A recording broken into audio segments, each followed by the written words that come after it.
Hello, everybody. I'm back. Hi, Hey, Max. Max. Hello. Hi. Who else are we waiting on? Nobody. I think Max is just setting up. Okay. Oh, sorry. I'm good to go.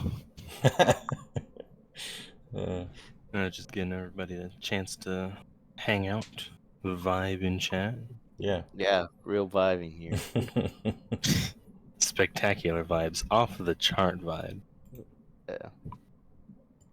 Well, I got my PDFs ready, so I'm good. All right, cool. I will go ahead and drop that in the chat just in case y'all do not have it on you currently.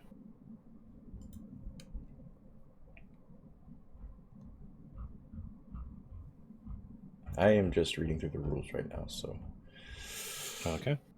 I've done dice rolls for my 5 main stats. Is there any other stuff I should be doing right now? Have you picked your profile? That's sort of like your class. Oh, yeah. No, I haven't. Hang on, let me read through those real quick.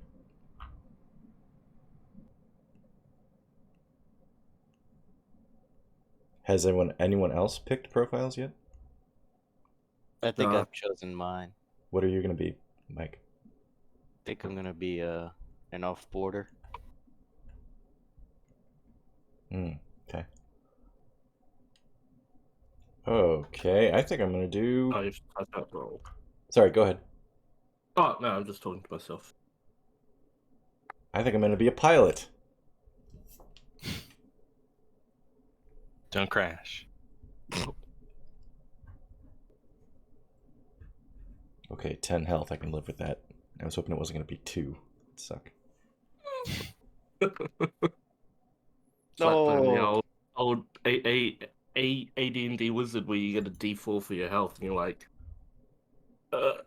give me more than 1 HP. It makes it all the better when you live and get 2 HP the next level. Yeah. And you get another spell, so now you can cast like 3 spells. Yeah, there we go. Major league stuff going on at that point. Oh man, I gotta find a name generator.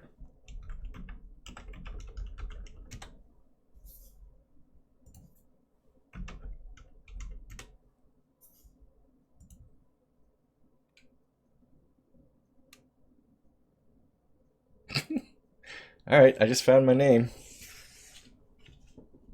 Let's hear it.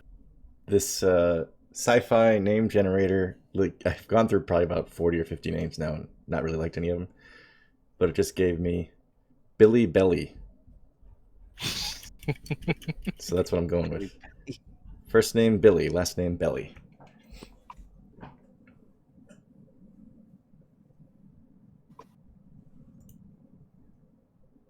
With the saves, what's the, like, it says that you roll 2d10 for, for the saves. But then it gives you save scores? Yeah, you roll the 2d10 below those scores, or pardon, above those scores. And if you're above, you save. If you're below, you fail. Oh, okay. So, right. So it's not a save per thing that you come across. It's just that's your save for that thing. Yep. Yeah. All good. And the way I generally rule in other games, and so wrote explicitly into this, is I let you guys pick what score you're using for like a given action. So if you can finagle away that you're using communication to stab someone in the eye, then hey, good on you. Good job. It's creative thinking. It's a voice-activated knife. Hey, they did it in Marvel. Yeah. Yeah. Oh yeah, you got to whistle. The whistling needle. Yeah, the whistling arrow. Mm-hmm. So stupid.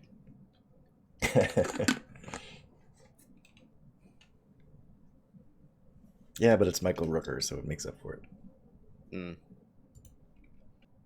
So just to be clear, Max, in the rule Yeah. book, some of these rules that I'm reading through, like combat right now, Some of these Yeah. details are going to be ones that you're going to be handling, right? Like to roll the attacker and target 2d10. You're going to be rolling attacker, correct? Yeah. Okay.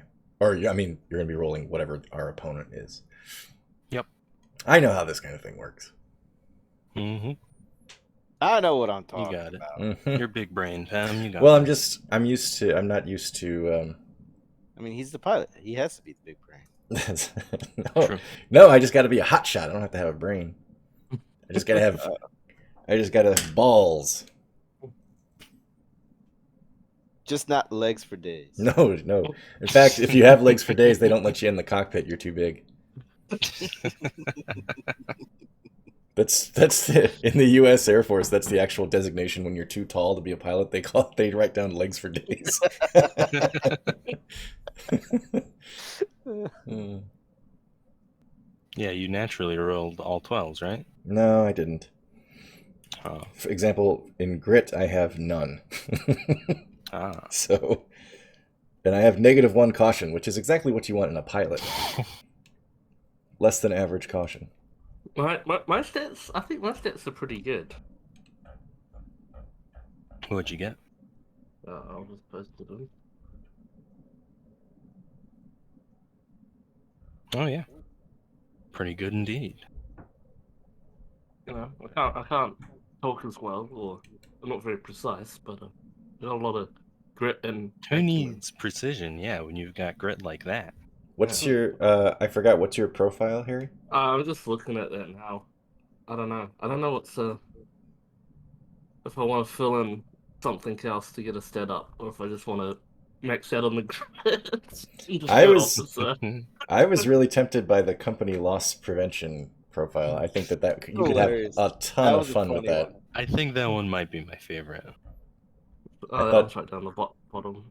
yeah, Get contact. I thought that one would be fun, but I figured my first time playing, I should probably play something I actually am more familiar with, like how they work. But yeah, that would be funny. Or company accountant, that would be funny too.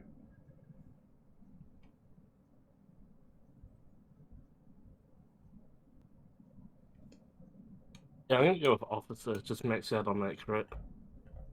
Right on. Officer, you said? Yeah. Okay, so we got officer, pilot, and off-boarder. That's pretty good. That's a good combination, I think. We'll find out. Yeah. Damn, Alright, plus That's all you 2 need grit. to make Holy sure it crap. doesn't plummet into an atmosphere.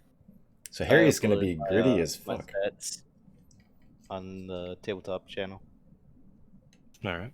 I have not done that because I'm writing them on paper. So let me pull up. I'll save and upload the done one when I've put these the save in.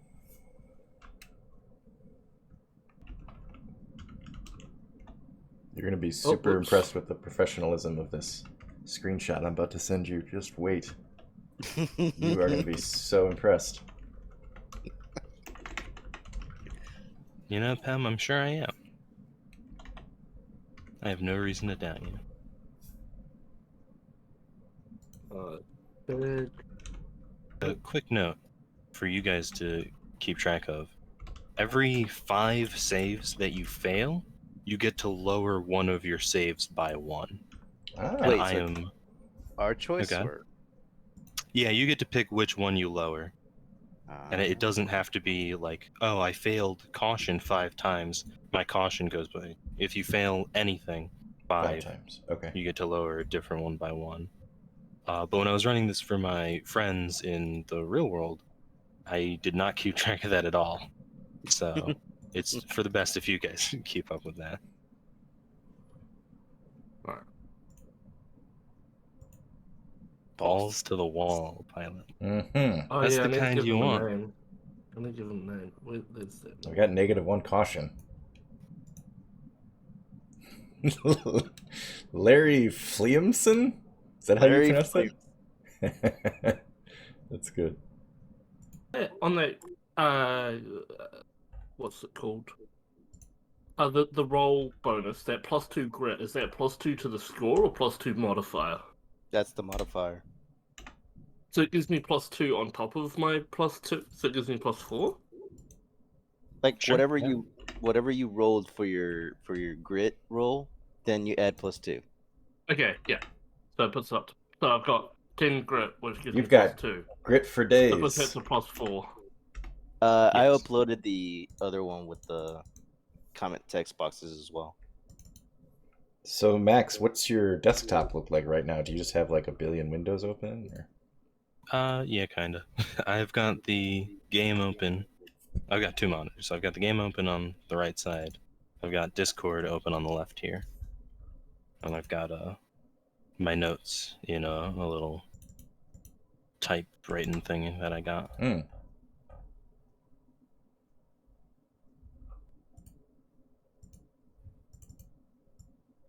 Here's an important question that everybody needs to know. Yes. What's the name of your currency? What's your currency called? Is it coin, credits, gold, dollars? It's a critical question. It's money, bucks, dinero. Is that one like compound word? Yeah, yes. Actually, no one in my world writes it out. They have to like write it out letter by letter with a dash in between each, letter. Oh yeah. Like they're spelling it out. Yeah. Yeah. Hey. The real answer to the money question, Pem, is that each planet has its own government and they regulate that stuff. Ah, okay, good. So this isn't some centralized galactic empire kind of thing. Nope. Provincialism. Bunch of disparate democracies, feudal lords, and collective hive minds just trying to do whatever they can. Yep. Just trying to make their way. Yep. Takes everything you got. Damn right it does. All right. Jonny. Jonny Washy. I don't know what the hell that name generator was thinking. These are all crazy names. I have a list of names I normally keep on hand for stuff. I'm sad I didn't find this one. Okay, Yeah. try that second one for this trip. Alright. Cheat. Okay. Yeah, I'm just doing stupid bullshit work right now. I'm ready to start though whenever y'all are ready. All right. Yeah, I've got everything I need. Before we get into game stuff, though, the usual old, what's everyone, like comfortable with in terms of content and stuff like that? I don't know, really. I don't I'm not have... good at asking those questions. Nope. So I don't know how. I understand what you're saying though. I don't have Okay. any particular foibles. You guys know I'm pretty hard to offend, generally speaking. I'm pretty see. All right. I'm generally fine with whatever. All right. Cool. And last, I think, do we want any background music for this, or do you guys? If you feel that No, you have what's that? something that's like worth the atmosphere. I'll leave it up to you guys. I don't care. Well, that's not I mean, a useful answer, Pem. I mean, if you feel that it's gonna help your story progress in a certain way, then yeah, go ahead. It's good for mood, and it'll help fill Yeah, dead it would air, just I be guess. like some ambient stuff. Yeah, I like that. Nothing too wild. Sounds good. All right. Holy shit, Harry, you got 18 health? Wow. Yeah. Yeah, it's 46. So I rolled 4. And 46. I also deal double damage in combat. Harry's the first one into every Yeah. room. You want your hard hitter to potentially be the first to die? That's crazy. Well, if he's got 4d6 health, I'm by comparison, Mike and I are paper thin.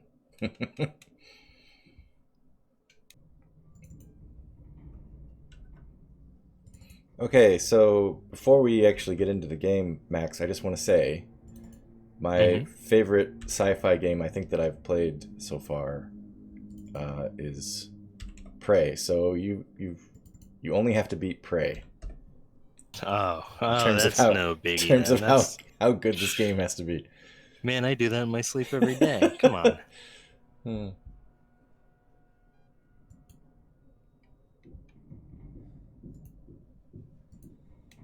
So much pressure now to start. Gosh, Pam.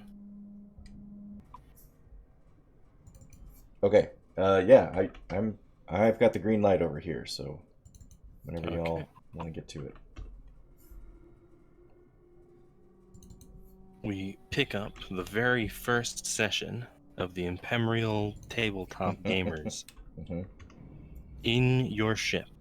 An impossibly large, clunky, and loud contraption filled mostly with odds and ends that only Larry would really know what do given his profession. You are in between jobs. Most ships are fitted for a wide array of things. Do you all, while you're floating around in space, are you guys busy at your jobs? Billy Belly, are you at your pilot seat navigating, or are you just I letting the ship float? I don't leave the pilot seat unless I have to shit. Okay. And even then, Do sometimes you, I think twice. do you sleep in the chair? Yeah, I do.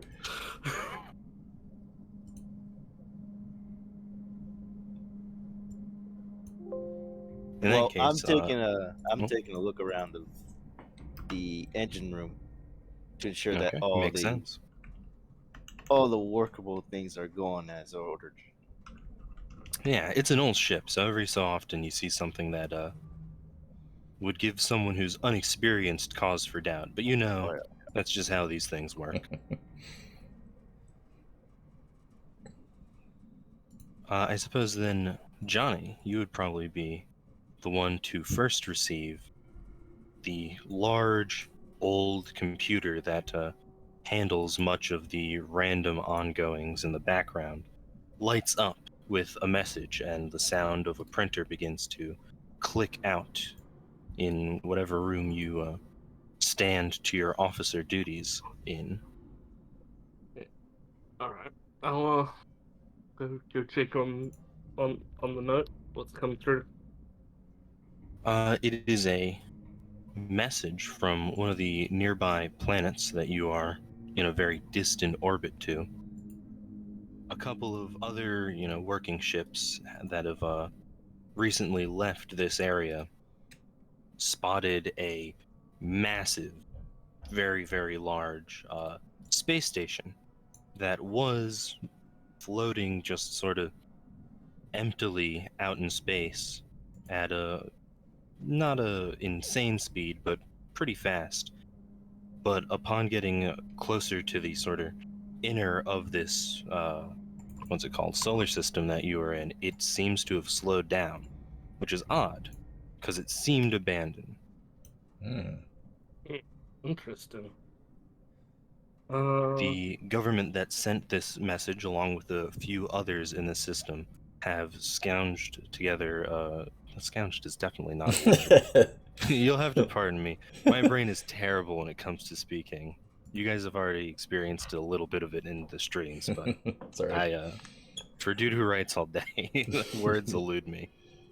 Have managed to gather together a decent chunk of change for anyone who would be able to divert the station out of the system before it, falls into a planet or something possibly worse. Hmm. all right. Well, I'll go on. Is Billy also the captain, or is he just the pilot? Nope, just the pilot. Do we have Alright. a captain on the ship? I mean, you're the officer. Yeah, up to you guys. Officer equates to company man, right? Like you're. Officer equates to police. Oh Police shit. / military. Yeah. Oh, that's what Yeah. you meant. Yeah. Okay. I'm gonna It's not, say. it's not the yeah. I mean, I think it I should would be a group say- decision, but it seems to me that it would make the most sense that Harry's going to have some kind of leadership role, given that he's an organizational person. I don't know. Sorry, not Harry. Johnny. Johnny Washy. I don't know. I mean, maybe we don't have a captain. Maybe Good we names. just maybe we don't have a Yeah, you captain. can run a ship non-hierarchically. Yeah, I mean, maybe we just kind of pool our decisions, and I don't know.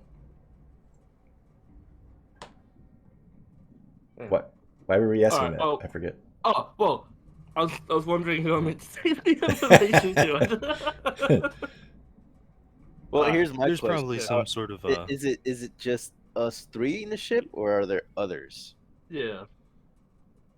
I mean, also up to you. Would you guys dish out the extra money for a crew, or would you let the computer handle any of the stuff you guys aren't skilled at? When you I'm say the computer, is it like an actual computer, or is it like a person computer? No, it is a actual computer that sits on a desk. Okay. like a Okay. shipboard computer. Yeah. Okay. I just wasn't sure because it's a computer profile, so I was like, Yeah, fair.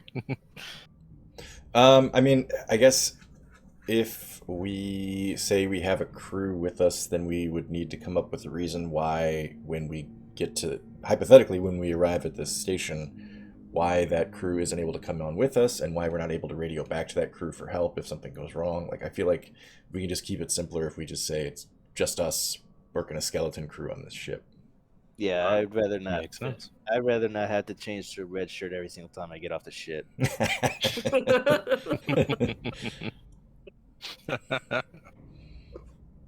alright, alright. I'll go get this information then, and I'll go find Billy and Larry and relay this information. All right. Despite the size of your ship, you guys are all used to it. You're able to navigate it pretty quickly. So you go grab Larry, and the both of you meet Billy, sunken into his chair like a redditor. You have to get the pry bar to get me out of this chair. Pam, I gotta ask, do you have a piss jug? I'm thinking more like I probably have a. I'm either probably I would think. A piss chute that goes straight out into space. Oh, I was gonna say, yeah. Given the day, like given what kind of mood I'm in, I might be using a catheter, or I might use an adult diaper. Piloting is hard work. No one would Yeah. fault you for that. Just really quick, I have thought about that. Like when I would ride the bus to work, sometimes I always thought, like, man, for a bus driver, like, what if you suddenly just had to take a shit or something? And I wondered how many bus drivers wear diapers. I wonder if that's actually a thing. I'm sure there are probably some pilots too who, like, maybe not like commercial pilots, but I'm thinking if you don't have a bathroom or a toilet on your plane, you're kind of screwed if you have to use the bathroom. Yeah. Anyway, I'm thinking that it would be perfectly normal for a deep space pilot to have to wear a diaper. I think that would actually probably be a pretty conservative Honestly, yeah. move. Mm-hmm. Oh. So- Larry and Johnny brace themselves Yeah. as they enter a probably very foul-smelling room then. Welcome to my lair, gentlemen. Hello. I'm still getting the image out of my head. I come bearing some information about what was meant to be a derelict space station is not. We got a. How's it come? Is it a fax? Is it an email? I think I remember something about a fax coming through. Yeah, it's a fact. Yeah. There's no broad-scale internet Nice. currently. Cool. I'm imagining one of those In dot an matrix unpure printers. world, but through our Yeah. imagination, I can put you someplace where there's finally peace. We can all be offline. What a fantasy you've created. Yeah. Yes. We got a fax through about this not so derelict space station. They're offering us some dollars, dinero to move it. Yeah, that was it. Mhm. To move it out of the system. So, if you guys, yeah. Man, do we really have to work for the Latinos again? Yeah. That last job was a hard one. Shit. Just I can't even get the processors to work right down in engine bay. Oh, I mean, I'm always in. is this? I refresh my memory. Is this a? We're going because the space station is a threat, like it's heading someplace that it might crash, or we're going because it's abandoned and maybe there's salvage that the company wants. I can't remember. Well, you have an offboarder. You could ask Larry, whether they think there'd be a good amount of scrap on here. But yeah, the fax is saying this thing, if it gets in range, it's large enough that it could start pulling asteroids closer, Oh and if it shit. hits a planet, that would be devastating. Okay, so there's a human component to this. It's not just we could go score a bunch of free shit. Yeah. Yeah. Okay.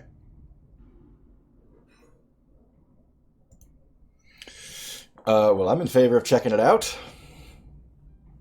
Well, I suppose we do need the dinero just to try to fix those processors, anyways. Mm-hmm.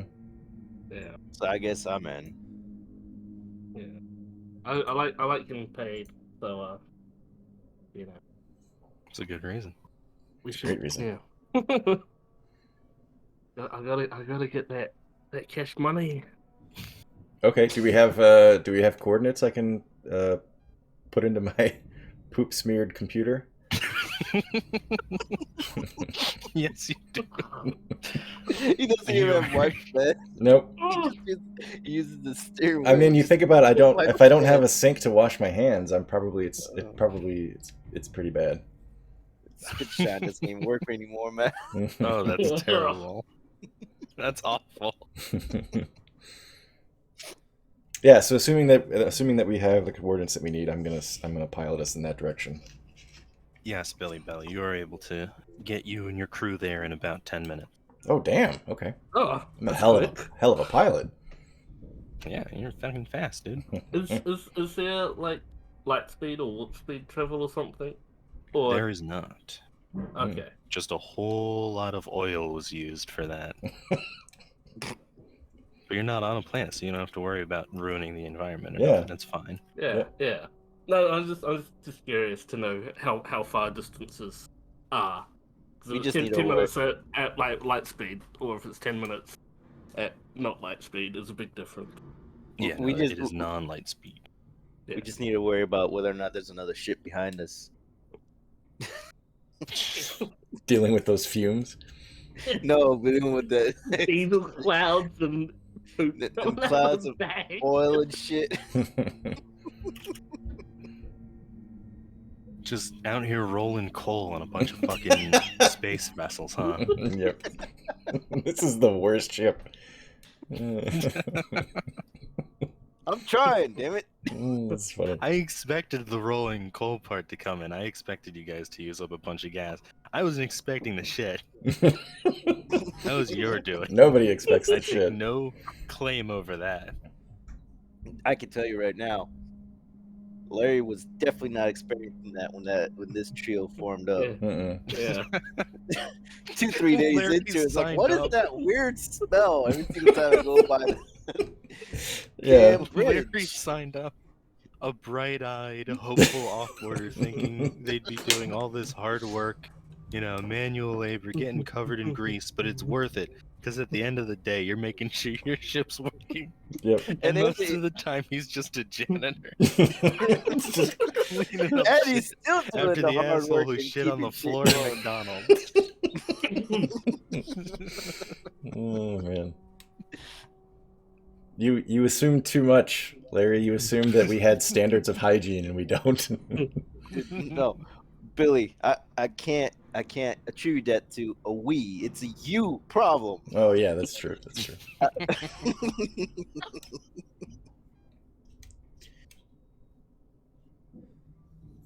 So I'm assuming that Billy sees the planet first, or the Yes, I was the about to derelict start ship. describing that.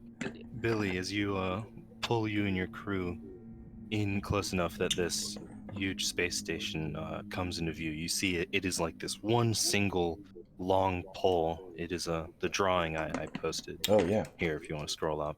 Yep. surrounded by these two long circular, rotating rings, and then this large semicircle cap on the end of it. Derelict it does look indeed, covered in, wires and debris that are just sort of bouncing around unaffected by gravity. Can we tell if they're like Excuse me, how sorry. much I'm gonna detail have are to we? ask you to repeat that because I've been having some headphone Oh problems no, that's lately. okay. I actually hadn't even formulated the thought yet. Okay, cool. Are we able to? How much detail of the debris are we able to see? Are we able to detect that there might be like bodies floating out there? Well, you could certainly go and give me a roll to find out. Yeah, First, real roll of yeah. Rusted Orbit's life, really. Okay, so walk me through this because am I rolling? Which one am I rolling? D10.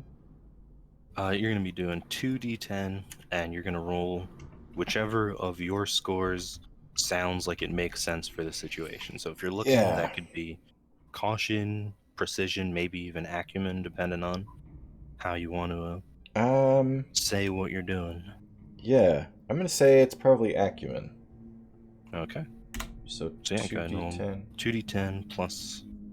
We Oh, changed the command, Pem. It's Oh just god R now. damn! I thought it might have stayed as both. I didn't realize that they changed it and get rid of the old one. Well, Yeah, nope. Just R now. All that for you, Harry. You better be yeah. goddamn Yeah, appreciative. You damn messed up my copy and paste trick. So, True.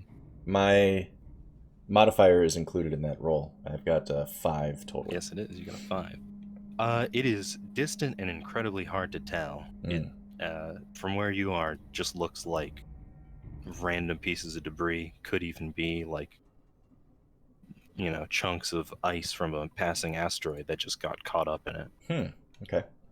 Can I work out what that little hole with the? It looks like smoke in your drawing, but I don't know if it's meant to be something else. Is coming out The of one the sort like of, the middle. yeah. You can also go ahead and give me a roll. Well, Alright. what are you asking again? Sorry.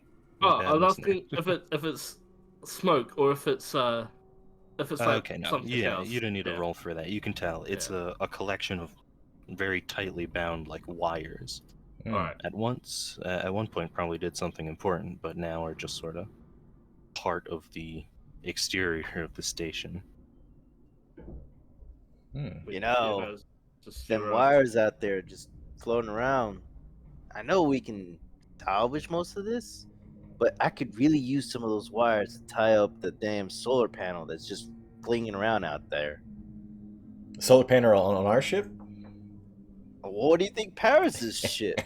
No, I'm Other just. than the damn I was oil just. that we keep spilling all over All the the place. oil. the Copious coal. amounts of diesel. Wait. I just want to imagine for a minute that the ship has optional solar or oil power based on how much of a charge, like Yeah, how it's a close to the hybrid. You sun have you are. no idea. And You I have like. no idea how much I've been having to jury rig this stupid shit. I'm imagining that we have the option to use solar power, but we're just burning oil just for the hell of it. Like I just keep because you this, can. just keep the switch This is flipped. an American ship, Yeah. goddammit.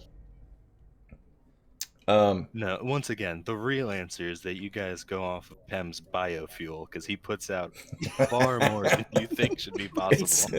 It's a sewage powered ship. I mean, it's got to go somewhere. Yeah.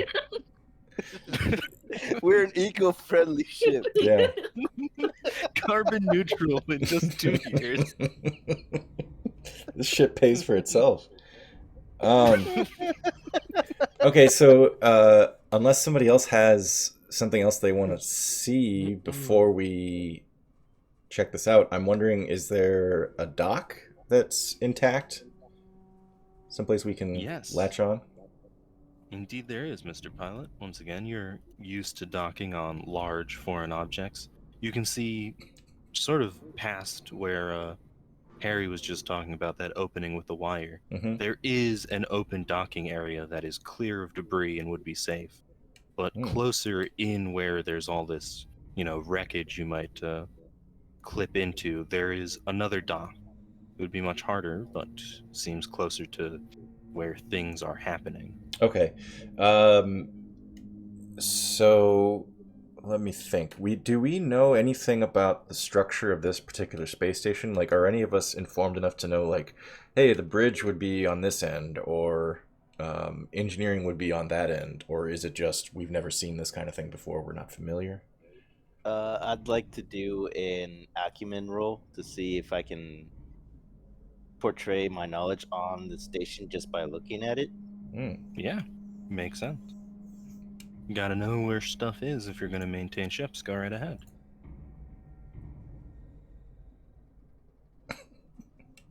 Axel's just hanging out in the dice box.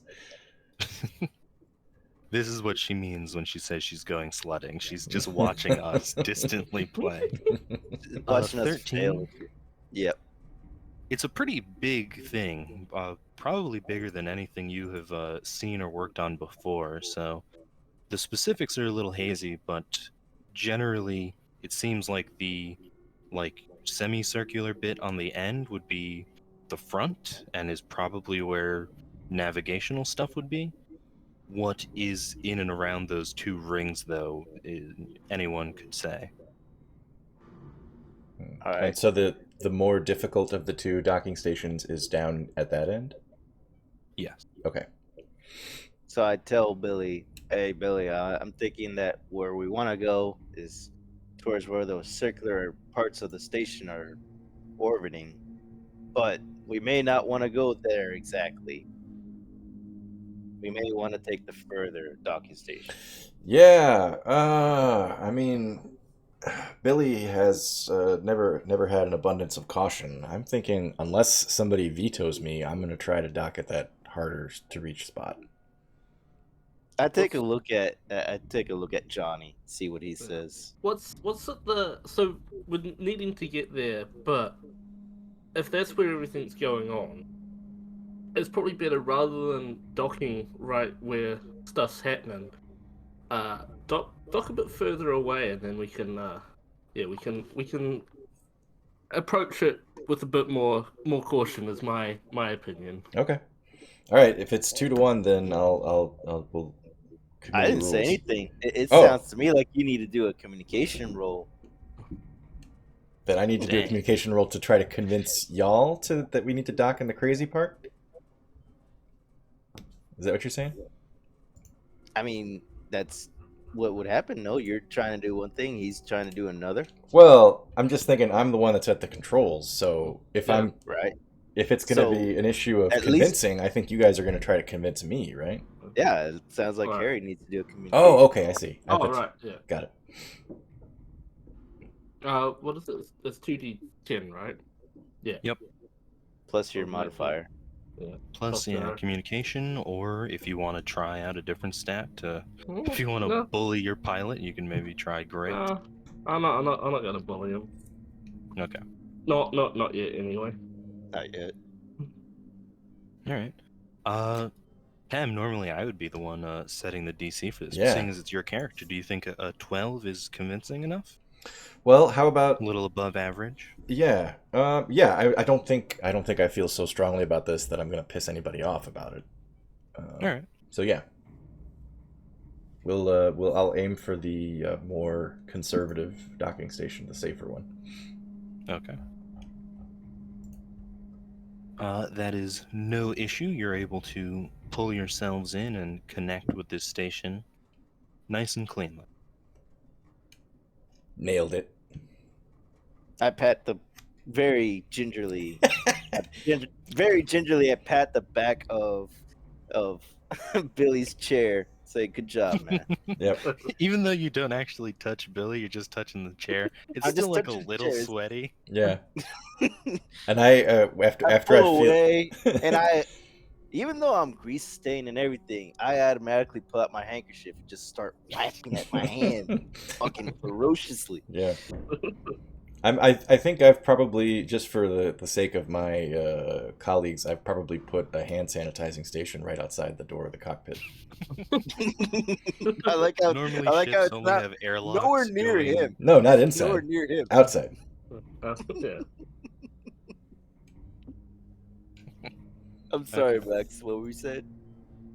I was just gonna say, normally there's airlocks only to like the outside of the ship, but there's this very small layer between the rest of it and the Yep. cockpit, Yeah. just so you guys can take a break or brace yourselves before you go in to say something to Billy. It's the decontamination room. You go in Yeah. and like, spread, like Yeah, exactly. It's one of the many like- custom works of this specific ship. Yeah.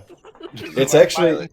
it's incredibly unsafe, but the airlock between the cockpit and the rest of the ship is vacuum. So there's every time anybody goes in or out, you have to actually repressurize you have to it. repressurize the lock. Just so that there's no chance of odors getting through. Whenever you guys are hosting guests who also know how ships work, you always have to explain to them, like, yeah, we know it's a hazard, but Yeah. trust me, it's more hazardous to leave it unlocked. Yeah. We had Trust last me, time we were in You dock. don't even want to know why it is, but you Yeah. need to trust me. Last time we were in Don't- dock, we had a company man come and visit, and he almost spaced himself trying to get to the cockpit. Yeah. Here's the thing. The horrors of the void, of the vacuum, you know what's coming for you out there. It's just a lack of oxygen. Yeah, that can be dealt But when with. you step into Billy's room, you have no idea Yeah. what's going to happen. Nope. So it's for the best. Yep. Lesser of the evils here. So I think I'm assuming that we're gonna go onto the station as a party. Yes. Yeah. Okay. Do we- Before I go, I think I'm gonna take a shower really quick. Okay. Because it's one thing to say like, oh, I can sit in this room by myself and nobody has to deal with my obnoxious stink. It's another thing if it's like, hey, we're all gonna tour this station. Oh wait, hang on. Do we know yet if the station is vacuum or is it where we docked at least? Is it vacuum or is it air? Is it atmosphere? One of you checks in with your onboard computer to see if they can get any sort of reading when you connect, when you Mhm. dock. And it seems like there are holes, but they have been the rooms those holes are in have been sealed off. So yes, Oh, there's there's atmosphere. breathable oxygen in Okay, there. I better take a shower then. I was gonna say if we're gonna be in spacesuits, I don't give a shit. I'll just stew in my own suit. But if there's gonna be atmosphere, I got to do my colleagues the favor of at least being clean. That's And- fair, and- but it and- does and raise the make sure- yeah. question: who washes the suit when you get back? I think You I'm make one of them It's do it? probably pretty fucking sure. me. I'm the 'Cause janitor. that apparently. does sound like Yeah. off-border material. That sounds like an maintaining a engineer suit. job. Yep. Oh boy. Do we have any weapons on here or anything, or is it just us? On the ship you mean, or on your person? Well, on the ship, because on the starting gear it doesn't say any weapons. So Old knife. There's an Yeah, old sorry, knife. for the starting gear, you just get to pick, 5 items that your profile would have. Oh, whoops! I missed that part. because it says all characters start with that stuff, and I was like, oh, that's what you get. It doesn't say yeah. that you Oh, start hold with on. 5. Sorry, I thought I did write that somewhere. All Maybe characters so. start with a Each conspicuous profile piece starts of with clothing. Yeah. yeah. Oh, yep. Each profile starts with 1 to 4 d6 health and 5 pieces of equipage Oh, you choose from your time in your profile. So yeah, and as an that's officer, different. if you wanted to have a weapon, that would make Right. sense. But on the I looked at ship, that and I was like, oh, there's 1, 2, 3, 4, 5, like there's 6 things. And I was like, oh, Okay, you pick yeah. five of those 6.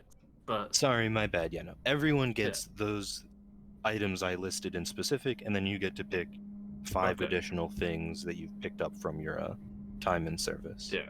So I'm pretty sure I'm but as gonna have a far as have a having- weapon. Yeah, that makes sense. You're an officer. Yeah. But as far as on-ship weapons, that would be up to you guys. This isn't probably something that's going to come up in the game, but to have a weapon, you'd probably have to have, some sort of registration and all that kind of stuff. And you have to get it transferred if you enter the, airspace of a different orbital government or a planetary government. None of you, to my knowledge, are like outlaws or anything, or criminals, so wouldn't be stifling, it would just be kind of annoying. Right. What's it for the weapons? It was D6 for a light weapon and D10 for a heavy weapon, right? I believe that is the case, yeah. Yeah. Let's see. Yep. Get some more gear then. All right. Yeah, we can wait a sec while you do that. Yeah. No rush. So do you think, as I'm trying to think, what kind of 5 pieces of equipment would a pilot use on a regular basis? I'm wondering if it wouldn't be... Sorry, go ahead. The thing that always comes to my mind is a kick-ass revolver. Okay. However, if you are a non-violent man, that is respectable too. Yeah. Well, I was going to say, would it not... Is it inappropriate if I said, like, what if I just pick, like, one or like a sidearm for now, and then as we go along, if I say, like, oh, I think in this situation it'd be reasonable that the pilot would have X, like, because I'm not thinking of anything right. I'm not sure I'm going to think of 5 appropriate things right now. But if we encounter a situation and it seems like, oh yeah, it makes sense that the pilot would have a thing. Yeah, I get what you're saying. Just kind of of add it as we pull go. out what's in your bag. Yeah. If you reach a situation where you're like, oh, that would be something I could have. Right. As long as we can all agree that it's reasonable that a pilot would have it. You know, I'm not going to be like, suddenly I pull out my flamethrower and, you know. Oh God! I'm totally okay with that. If not with you, man. Oh God, yeah, you're a highly flammable surface. Okay, so I'll just have a service revolver then, I guess. Yeah, to start with. Okay, yeah, I was gonna say I'm totally on board with that idea as long as Tanom and Harry are. And if you guys want to follow suit, if you guys want to just sort of list whatever comes to mind now, and if you're in a situation where something would come up, you guys are free to do the same. Yeah, I think I already picked my 5 items. Okay. Yeah. Is there energy weapons, or is it all just conventional stuff? Okay, so I can't have like a laser rifle or something cool like that. No, you can have the only sort of odd things that I came up with my other group is flamethrowers, as Pam said, would totally fit. Yeah. As well as a big ass like rifle shaped taser. Ooh, take a cattle prod like an alien. Yeah, almost like that, but it like shoots a single bolt of electricity when you fire it. Oh yeah, I think that's pretty fucking sick. Yeah. I think instead of a normal like assault rifle kind of thing, like an automatic kind of shoo bang bang gun. I don't know. I don't know guns. Is it just a pistol, like a handgun, or is it a rifle? No, like a rifle, like an automatic rifle. Yeah. Okay. All right. Would it be appropriate, do you think, for the pilot to have some kind of remote? Like, I'm just thinking like a little iPad or something like that would make it so that the piloting computer is remote accessible, or is that perhaps too tricky? Would that count under the personal radio? Well, I'm thinking the personal radio is probably person-to-person communication, right? Yeah, the personal radio is like a real old school click-in, like a walkie-talkie. Yeah. Yeah, exactly. I don't know. I think that having access to like just the navigation of your computer though would be pretty reasonable. Yeah, or just like from being on the space station, I could punch some buttons and have the engine move rev up or something. Yeah. Like, holy shit, we gotta go now, Yeah. Yeah, for sure. Okay, I'll just write down a PDA here in my public display of affection. No, wait, what are they called? Why am I thinking it's called a PDA? Personal data... Personal, assistant. Yeah, PDA. Yeah, I'm gonna call it PDA. Okay, so right now, just the revolver and a PDA, and I'll fill in the other stuff as we go. Yeah. Alright, I got a few things. I got an assault rifle, a notepad and a pencil, and some bandages. Sounds good. I'll go with a wrench, some grease wipes, a crumpled engineering license that's almost expired, a small welding tool, and wire cutters. Okay. How many days are left on that the engineering license there? I take it out of my back pocket after digging past the grease wipes. I uncrumple it and I squint at it. I think Yeah, I'm still about a week good. Alright. You good? Make sure you get another one before then. I mean, Yeah. if As soon we as this can get job to is done, as soon as we're done with this job, we gotta go get myself certified again. I was gonna say Or if we're in we can trouble get to again. almost anywhere in 10 minutes, you don't have to worry too much about. We can just wait till the Right. day of and go get it. Yeah. I Right. mean, it's all the paperwork. You spend the day waiting in line. Yeah. Alright. So yeah, your ship has safely docked with this station. You guys have geared up while Billy Belly went and showered. Any other last minute things before you disembark, or what's the dilly? I don't think I have anything.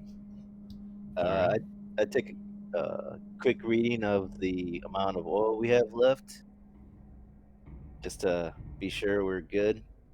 Not have to salvage some from this spaceship just to be able to fly. Hmm. Mm-hmm. Yeah, I'm all good. Taking off takes more than it takes to keep going. It's true. That's true. Yep. Yeah, you guys are good on fuel and stuff. You just finished your last job. You stocked up on all the things you need for that kind of maintenance stuff. Okay, so I know. I want to say you mentioned, Max, that there's something is apparent. Somehow it's apparent that. Oh, because the station stopped moving when it was moving faster earlier, right? Yeah, it was moving at about as fast as you were going to get here. Like, between planet speed, not between solar system speed. Right. But when it got closer, it slowed down, not to a complete stop, but Okay. significantly So, slower. and we know that that's the case, right? That came through in the message. Yes. Okay. Because I'm just wondering if we have a means of securing our ship. Because if it seems likely that there might be one or more survivors on the station, we don't know their hostility. We don't know whether or not they might, if a ship docks with their station, they might just hop on and fly off without us. Is there a way for us to secure the ship while we're away from it? When you docked just now, your ship is locked into this. It's not going anywhere unless unless we again authorize something it. catastrophic happens. Yeah. Okay. All right, so we don't have to worry about like leaving somebody at the dock to make sure that nobody's. No, yeah, it'll be here. Okay. You're even able to, once you step off into the station, you're able to lock it down so that no one's getting in. Got it. Yeah, imagine your PDA lets you do that. Oh yeah. Yep. Yeah. You're a little like If you tabby want it to be, if you want it to be a real villain, you could have it undock and just hover barely off, so anyone who does try and open the airlock immediately Gets splashes. spaced. Yeah. Mm-hmm. Not just spaced, and then immediately hits your ship. Explosive decompression right into the side of the ship. That's funny. You Man, need what to the wipe off the hell, side of the dude? ship. So What the okay, hell? so and then to clean it down. Dude, the amount of fucking cleaning I have to do on this ship. Yeah, that sounds like it'd be a very intensive job. Yeah. That's not what I was told the hazard pay would be. Okay, so if are we on the space station now? Or at least we've come through the dock? You're on your ship, and you're about to. If you're all ready to go, you will open the, airlock on your ship and the station and step out. I'm ready if you are. Okay. I'm ready. Yeah, I'm ready. All right. As one of the three of you enters in, whatever kind of code or lock you have to open up, I'm gonna ask for a confusion save from all three of you. Okay, that's 2d10, correct? Yep. Plus any of your scores that would be reasonable here. So I'll go ahead and say, really, any would fit for this, since you don't know what's coming at this particular moment. I roll 3d10 and take the worst. Is there a way on the spot to drop the highest roll? I think there is. think there might be. Let's see. Dice Maiden. I assume this is out of combat. Yes, this is not Yeah, combat. we're not walking into combat. No. Okay.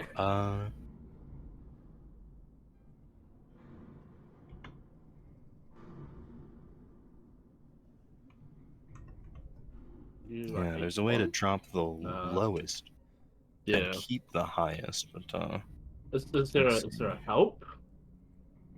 Oh no, that's the rhythm. here help. if you go here, you can see all the commands. I'm just reading through them to see Okay. if there's anything. That would be, yeah, dropping the higher dice. Because I've used this for Dungeons and Dragons. There's a way to do advantage and disadvantage. So there is a way to drop the highest, but Yeah, I you don't can remember do what it is. K2 keeps the highest value. Yeah. D1 no last value. So there's drop and then there's keep. So you can drop the lowest one and keep the highest too. But not inverted. Yeah, that's weird. I feel like that might be KL. incorrect. Yeah, it's KL. There you go. Keep lowest. You have better eyes than I do. Okay. Well, 3D10, So yeah, you're gonna do R. KL yeah, 3D10 KL2. Oh, whoops, that's 1. So 2. Yeah, I think got you're 7. trying to do 2. Yeah. Okay. So is that a pass or a fail? Well, you have to roll over it to pass. Yes. That's definitely a fail. Rolling a 7. Okay. I have quite high confusion. I have very high confusion too, and I did not pass. Yeah. Okay. I wouldn't even passed if I had the 2 highest ones. Yeah.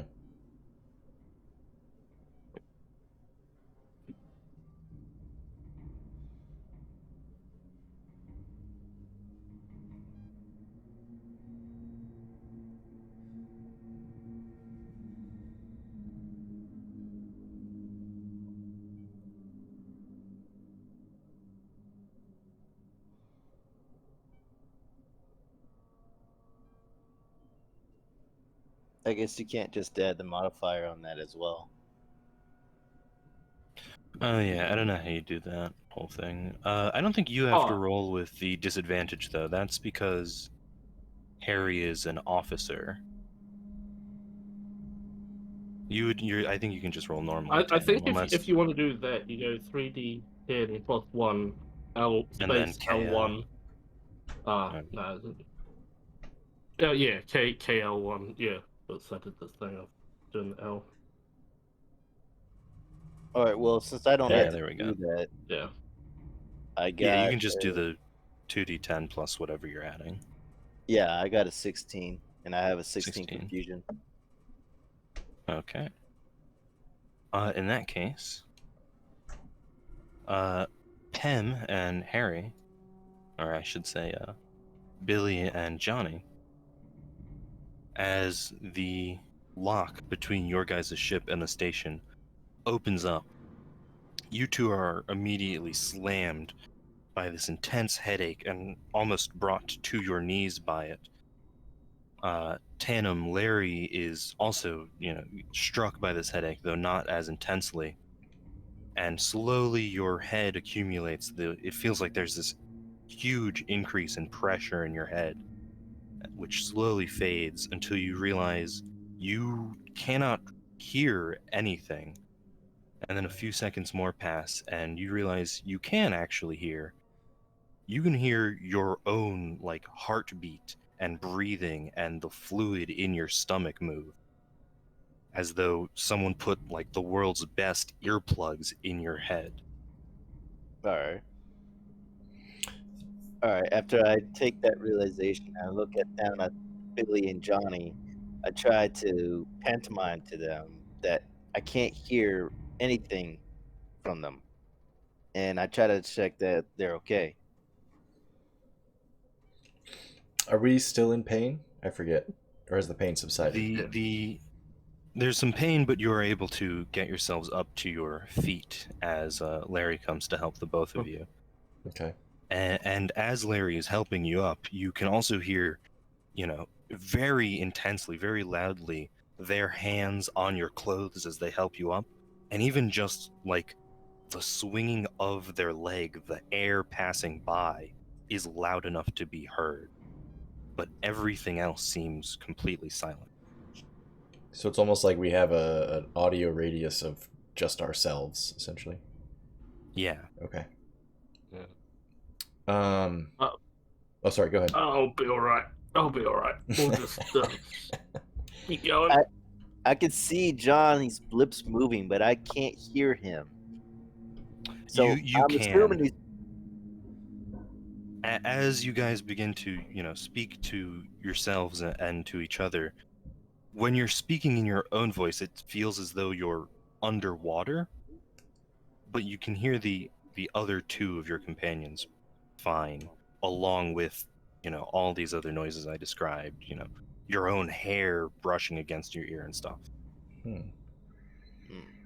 Is it apparent whether or not this is something physical? Like, is the air just a really high pressure, or is this something? Can we tell what the nature of this is? Is it something psychic? Is it something physical?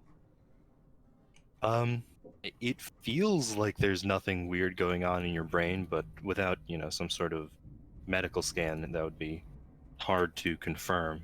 And the pressure in your head has started to normalize. The pain is going away.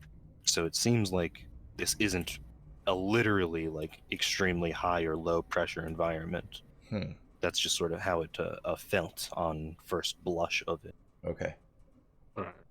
So the sensation of pain is lessening, and also the sensation of the weird auditory stuff, or is the auditory stuff staying the same? Yeah, the odd audio is all that remains. The pain eventually fades. The pressure sort of, calms down. But Since well, the entire time you guys are standing here, trying to make out what's happening, you can all hear, as though you just like ran 20 miles, your heart thumping loudly. Not because you're in any sort of, physical state, just because the sound of your natural heartbeat is, loud enough for you to hear for some reason. Unsettled. since I was the one with lessened effect of what happened to us, can I take a disadvantage caution roll to see if I can spot anything while taking a look at the surroundings to see what could have caused it? Sure. I'll say I don't even think you would need disadvantage from this. Unless, again, there's like one of your profile abilities calls for that. I do not remember all No, of them off no. the top of my head. I just figured that since we're dealing with all that auditory pressure, that it would skew that attempt. No, you're good. You guys are able to, collect yourselves, get back up on your feet, and acclimate to it. While it is still weird and uncomfortable, after, a few minutes, that pain is able to go away. All right. Well, I rolled a 9 on a cautionary roll, so I imagine I don't see anything other than what's immediately available outside the Yeah, ship. you peek your head out of the ship and you stare down this long, empty, gray hallway. And it seems like it does seem abandoned. There's no people, obviously, but there's like handbags and all sorts of stuff that seems like they were just dropped and left behind for some amount of time. Okay. Two questions just on the nature of the station's the status. Are we in gravity? Yes. And what's the light situation? Is electric light being supplied? You look up and you can see there were lights here, and every so often one of them does flicker back to life, but they are either destroyed or the electricity is not passing through them. Okay. Sometimes both. So we are operate. We're our vision is from the light from our own lanterns. Then. Yeah. Okay. Are these what kind of lanterns are these? Are these fuel based or electric? They'd be electric. All All right. right. Since I'm up front at the moment, I'll go ahead and pull out my lantern and turn it on so that I can start seeing more into the long hallway. All right. You fish out your lantern from in your bag or perhaps attached to your belt, and as you turn it on, its usual electric hum, much like seemingly everything else here, is amplified. It sounds like there is a wasp, like in your ear, trying to get out. You're able to ignore it, though, and push forward. It lights up the area and reveals a pretty thin layer of dust over almost everything. So just based on what happened, excuse me, sorry. Just based on what happened when we stepped into the station, I think Billie is having a very strong inclination to just tell, like, we should just get back on the ship. What the fuck is this? This is weird. This doesn't feel right at all. Yeah, all the while, whether you say that to your companions or not, the thought of any potential, danger or fear gets your heart beating just that little bit faster, and you can hear it as it happens. It is certainly some kind of emotion. Up to you how you feel about it, though. Okay. Was there any indication when we docked with the ship that, like, Sorry, one sec. The headphone is acting oh, up again. that's okay. I was gonna say before, so this auditory and pain situation kicked in the second that we entered the airlock, right? Or second that we got through the airlock into the station. Yeah. There was no slow build up. Like when we got to our ship's lock door and started to cycle through, it didn't build like over the minute or so that took. It just was suddenly. No, the moment the airlock that, separated your ship from this station Mhm. cracked even just a little bit, it was like a wave slapped you in the face Okay. of that pressure and pain. Do we have? I mean, I know we're in atmosphere and we're just in our regular work clothes. We're not in like a suit. But is there any kind of what am I trying to think of? Sorry, hold on one second. I'm gonna unplug and replug real quick. No, it's okay.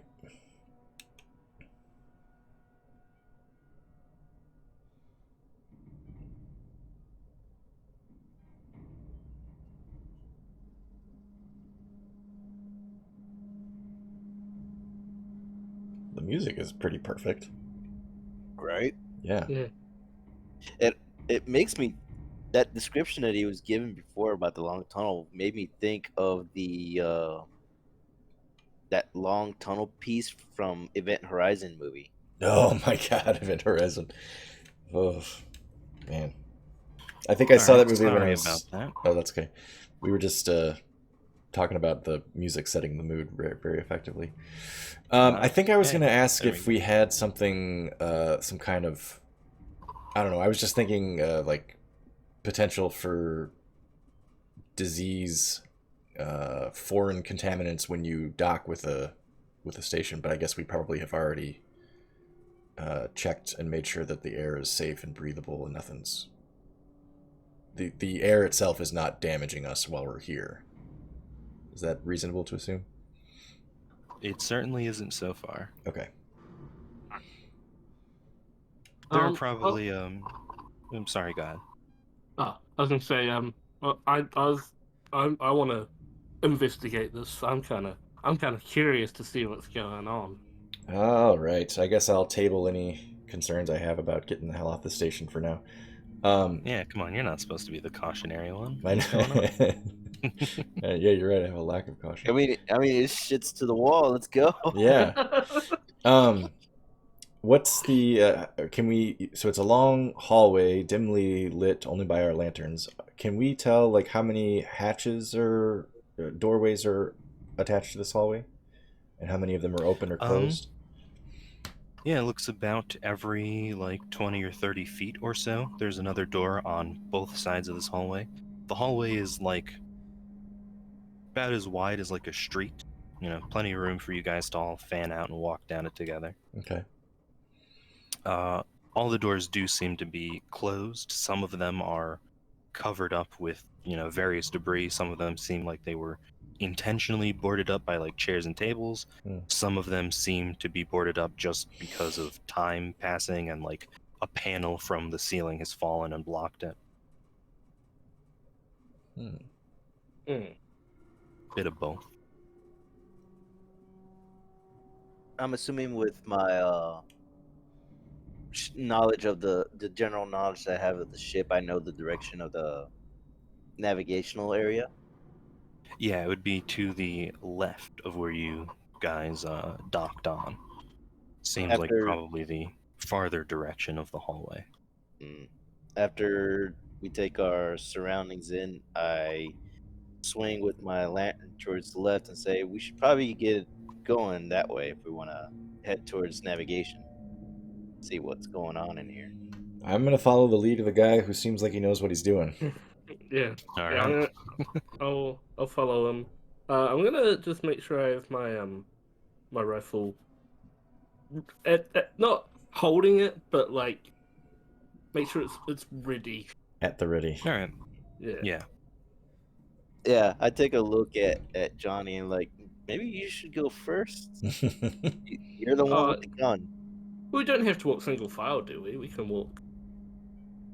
Like, No, yeah, the hallway's it's just wide enough. Yeah. I'm the only one without a gun. Oh, good thing I'm here with a gun. Yeah. So we start all marching off towards the navigation area down the corridor. Let me grab something here. As we go by the doors that were obviously blockaded, can I see any kind of like clue as to why they would have been blockaded? You can give me a roll. Do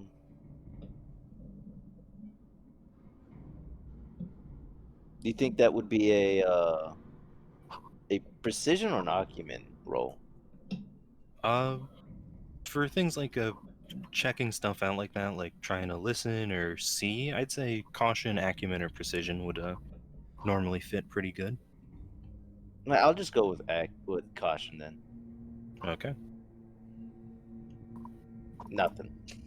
I got As you walk by some of the rooms that seem like they were intentionally boarded up or locked, you try and see if you can look under or between the slats that close together. You press your ear to see if you can hear anything, but either these barricades worked and whatever is in there is still in there and is safely sealed, or it really didn't work and it's so gone you can't pick up any sort of clue as to why it was locked away in the first place. Are the barricades on the hallway side, or are they in the rooms? The ones you guys can see are on the hallway side. There are some closed doors that don't seem barricaded on your end. It's possible if you opened them up, there'd be, this pile of furniture. Right. Yeah, I wasn't sure if the doors were like open and stuff had been like put in to like block the doorway, or if the doors were shut. No, yeah, it seems like all the doors around here are closed. Can I go check one that isn't barricaded up? Sure. Yeah, you walk over to one of these, cleared doors. There's a small electrical pad there with a handprint on it for you to touch. When you tap it, the door will open. Do you keep to one side of the door with your rifle, or do you just press it and wait to see? Yeah, no, I'll be on the cautious side and stand on the side and open it up. I'm not gonna have my gun in hand, but have it ready if need be. Before we get to the door opening, can I just ask, are there any windows on the doors that we can see into any of the rooms before we open them? There are not. The doors here are, two sort of sliding doors that come together. Okay. If you tried really hard, you might be able to see between them, but there are no, conventional windows or openings. And then the other question was, you mentioned when we first docked that we would have atmosphere because any of the rooms where there was vacuum, the hatches would have been sealed. Is there Mhm. any indication, like, are there red lights or anything that illuminate hatches that have vacuum behind them? In your experience, yeah, it would be exactly that. A red light. If this place was still working, there would be some sort of, warning over Indication, yeah. the speaker system. But Okay. yeah, there's definitely several layers of warning so that if one fails, even if this station was out here for hundreds of years, there would still be some indication that it Okay. is not safe to enter. And then, not to hog the conversation here, but just one other question. When we docked at the more safe of the two docks. Would Mhm. we be suspicious that any of these rooms would be open to vacuum, or is that all happening down on the other end of the station? Yeah, it seems like, further on from where you Okay. got your ship in is where that is. Then So, you've moved into like the person habitated area. okay. So this end of the station feels intact, relatively speaking. Yeah. Okay. Larry sees what's about to happen with Johnny and decides to stand back away from the doorway and a little bit off to the side so he's not clearly seeing when the door's open. And Billy Makes notices sense. that Larry steps aside and doesn't understand why that happened. It just stares at him, kind of confused, like, "Huh? What?" Doesn't move at all. All right, real quickly, I'm gonna give you guys a very simple paint drawing of what this. Oh, that was bad. What this hallway looks like, just so you guys can get a better, idea what's around. Mm-hmm. Sorry to make you wait this long, Harry. We'll get to your door in Oh, just no, a it's second. all right. No, it's some good questions that Pim was asking. So, good to know. It's when we're asking the stupid questions that he's gonna lose patience. I'm sure they're coming soon, so brace yourself. Mm-hmm. I'm full of them. Yes.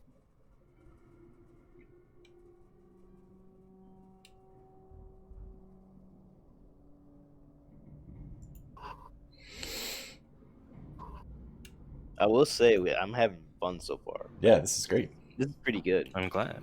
Very atmospheric.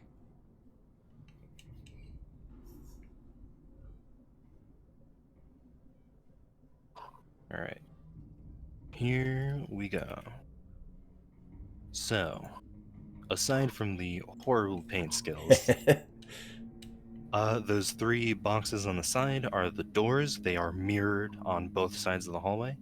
And these blocks in the middle, Larry, as you sort of approach one to stand aside from the door, you can see they were once, a small pot full of plants, which are now dead for this, long hallway to Okay. have a little bit of life that has been fully sapped by this point. Is it obvious how the plants died? Did they were they burned? Um, Did they unwatered? Like, what's? you can give me a roll, and while we're doing that, Harry, you press your hand to the pad, and this door slowly pulls itself apart. Yeah. It seems to make no noise. You peek in. The room is dark, like the hallway, so you have your lantern with you, and it seems like this was some kind of office at one point. It is not barricaded on the inner side, so you are obviously able to see in and walk in if you'd like. Yep. No, here is his bed. I was just gonna say, did it tend to drop? No, his bed. No, that was me. That was me. Yeah. I will. Yeah, get my lantern and gently walk inside and Okay. see if I can see anything. You step into this large rectangular room full of desks and dust. Each desk is, given a single chair, and there are papers stacked on pretty much all of them, but the, length of time they've been sat here was long enough to render quite a bit of it to just sort of fall apart at the touch. Seems like no one is in here certainly trying to, sneak up on you, but no one's been in here for quite some time. All right. Oh, sorry. Go ahead. Oh, I can't work out what's on the papers. Like, I can't read anything from them or anything to know what they'd be for. You can go and give me a roll. All right. Speaking As of, you sort of pick up a stack, you can see some of it is like so old it just wears away when you grab it. But if you are gentle enough, you may be able to get it up, see what it says. There'd be a, I don't know. I don't even know what roll it would be. Would it be like a precision roll or something to not break it? Sure, yeah, it makes sense. Yeah. You're being very, precise in how you handle the paper. Yeah. And while you roll that, Pem, what'd you get? What in the hell are they talking about? I have no Axel idea. had to show just for one Axel style no joke. idea what that even refers to in that picture, man. Oh, I see. It's because Oh, Billie is BJ. being Oh, yeah. Mm-hmm. Wow. Only Axel. Okay. Okay. Yeah. So for the check about the For the plants, plants, yeah. So I rolled. I figured me taking my time and examining it carefully is probably a caution thing. So I rolled with caution. I got 16. Okay. Oh, 16. Good roll. First good roll. Well, I guess not first good roll, but first very high roll of the night, I think. Mm-hmm. And 16 is certainly plenty enough. As you even just sort of briefly look over them, you can see underneath the dirt and soil that was once used for these plants is this row of pipes, presumably used to water it, but they are covered in rust and in some places damaged. Seems like that's probably the reason why they were just not cared for, as this ship or station, was left derelict for whatever reason. Harry just stepped away to grab some water. Do we want to just take like a 5-minute break really quick? Just an intermission? Yeah. I will also go and refill my water then. Okay, I'll be back in just a few. Okay, I'm back. Welcome back. Thank you. I'm assuming Max is still away. It looks like he's muted. Do you guys remember, was there any indication when he gave us the information that came in the original message how long the station had been derelict for? No, I'm pretty sure it just said that it was derelict. It was a while, though, I think. Okay. Yeah, it seems like it's been at least months, right? If plants are dead and pipes are rusted and paper's crumbling, it's got to be a long time. Did you find out why the plants are dead? I gotta remember. He said that it looked like the pipes were rusted. I'm not sure if that means that the pipes that were watering them were rusted, which I guess means they were rusted over. Or rusted and broken. Oh, rusted and broken. Yeah. Okay. Yeah. So I was gonna say if they're rusted, they're probably rusted through. Yeah. So the water would just fall out. Port of Thames. I forgot the name of our ship was the Port of Thames. Oh Thames, yeah, Thames. Thames. like the river in London. Yeah. Or the less well-known city in New Zealand. Like every place in New Zealand pretty much is named after either a British city or some British person. Yeah. There was a Major League Baseball player. I think he's retired now, but his last name was spelled Thames, but he actually pronounced it Thames instead of Thames, and it was just it was confusing because I'm so used to reading it as Thames and then seeing he's actually Eric Thames. I'm like, damn it, I'm not used to that.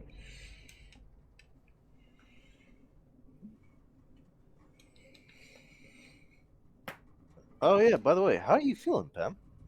Better, yeah. I think I told you guys I got a strep test on Thursday. It was negative. Yeah.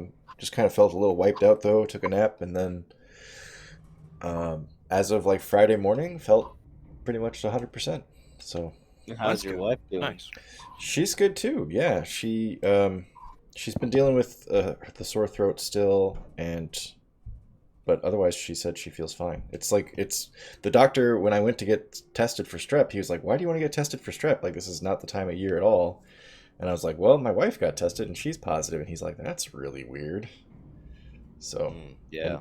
but apparently for her, it was just a very, very mild case. She feels okay. So, Well, that's good. Well, Yeah. yeah, at least it's not anything worse. yes, I know. There's a lot of, there could be a lot of worse things. Yeah. I don't know what your COVID situation is like over there, but we've been in level 4 lockdown for 2 weeks, so we had a mild. Well, say mild. It's pretty big, but not compared to what you guys have over there, just due to population size. Yeah, it's pretty. It's quite up in Auckland, so the whole country's been on a lockdown. Yeah. So. It's pretty varied based on your state, essentially. I know Florida, it's pretty bad right now, but Minnesota, where I live, is pretty okay. Yeah, same here. We're doing okay, but back to, full measures and stuff. Right. Welcome back. Hi, yeah, thank you. Where'd I leave you guys off? Harry, you just made your roll to pick up this papers, right? Yeah, I think I broke it. Uh, A 5. Yeah, with a 5, you pick up this bundle of them, and as you lift it up, even the lightest pressure from your hands just like snaps the whole stack in half. And as those two halves drop to the floor, they fully disintegrate. Well, I don't know what this paper's for. It's falling apart. Too old. I can't read it. Does it seem like this is an you office? Got papers in there? What? Why did you call me, man? You were away over there looking at some plants. That was me. Dude. That was me looking at the plants. As we're doing this conversation, start walking into the room. All right. You step around all those dead plants and enter the room with Jonny. And as you do so, you see there is actually one piece of paper that fell from that stack that wasn't destroyed, sitting kind of neatly tucked in among that brand new pile of dust. There's this one small card-looking thing you notice. Okay. Can I do the hell's it called?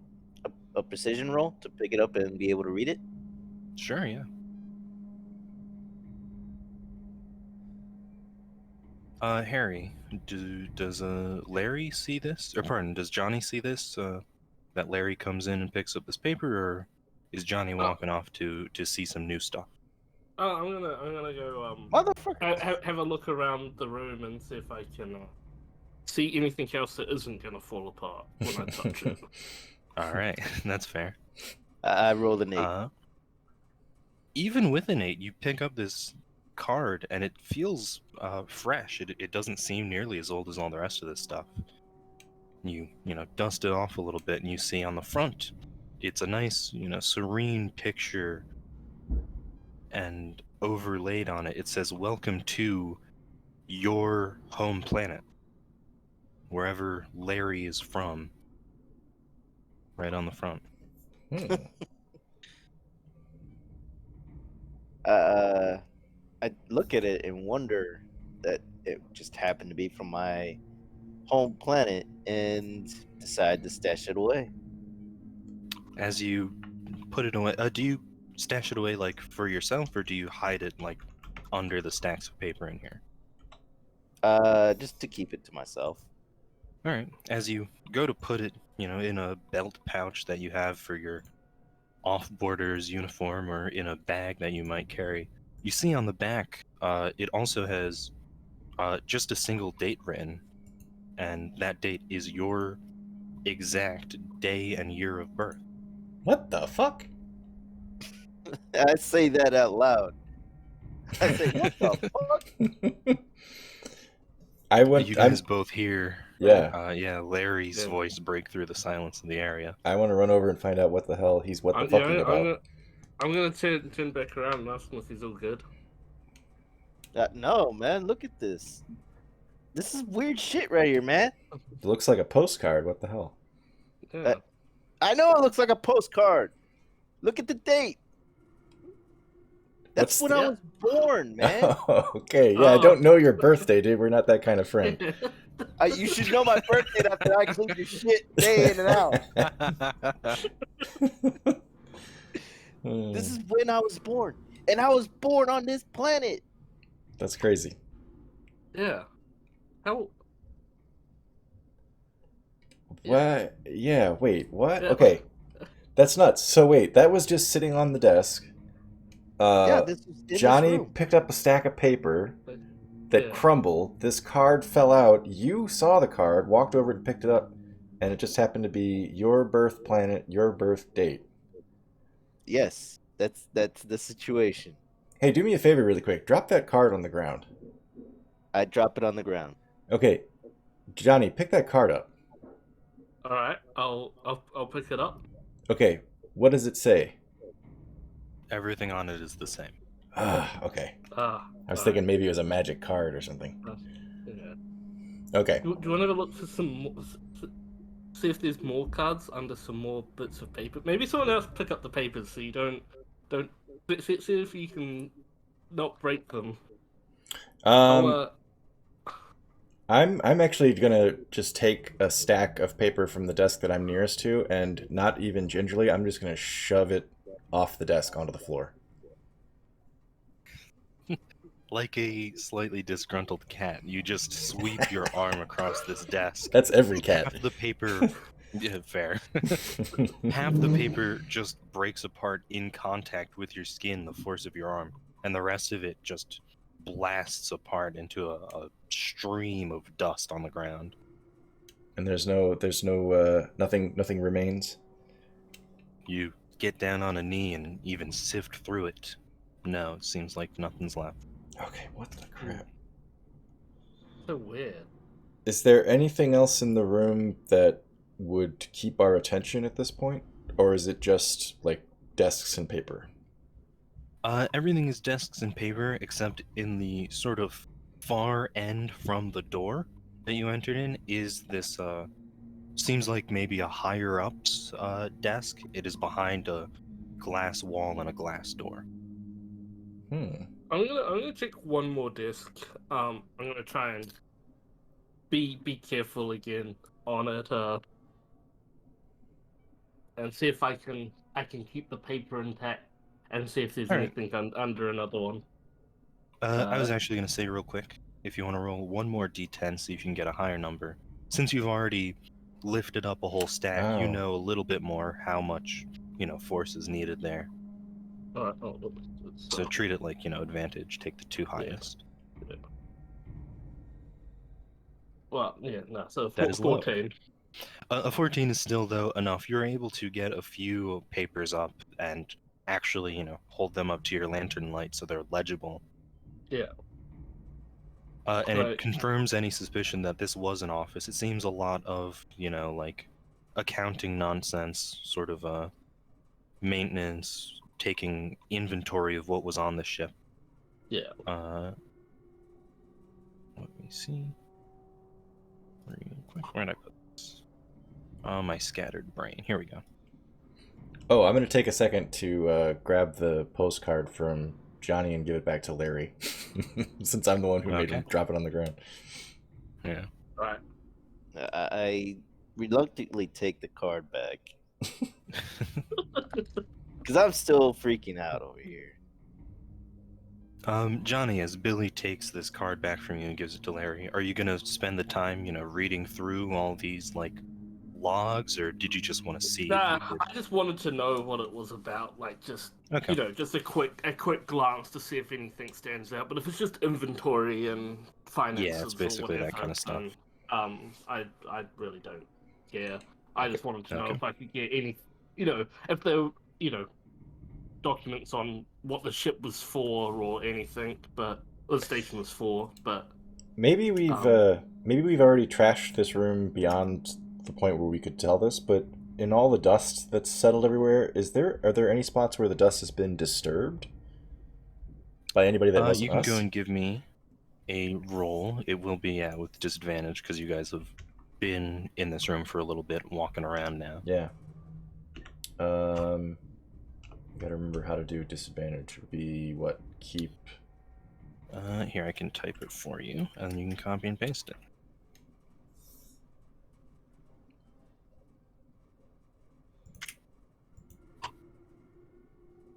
Oh, yeah. Okay, got it. Whoops. Hang on.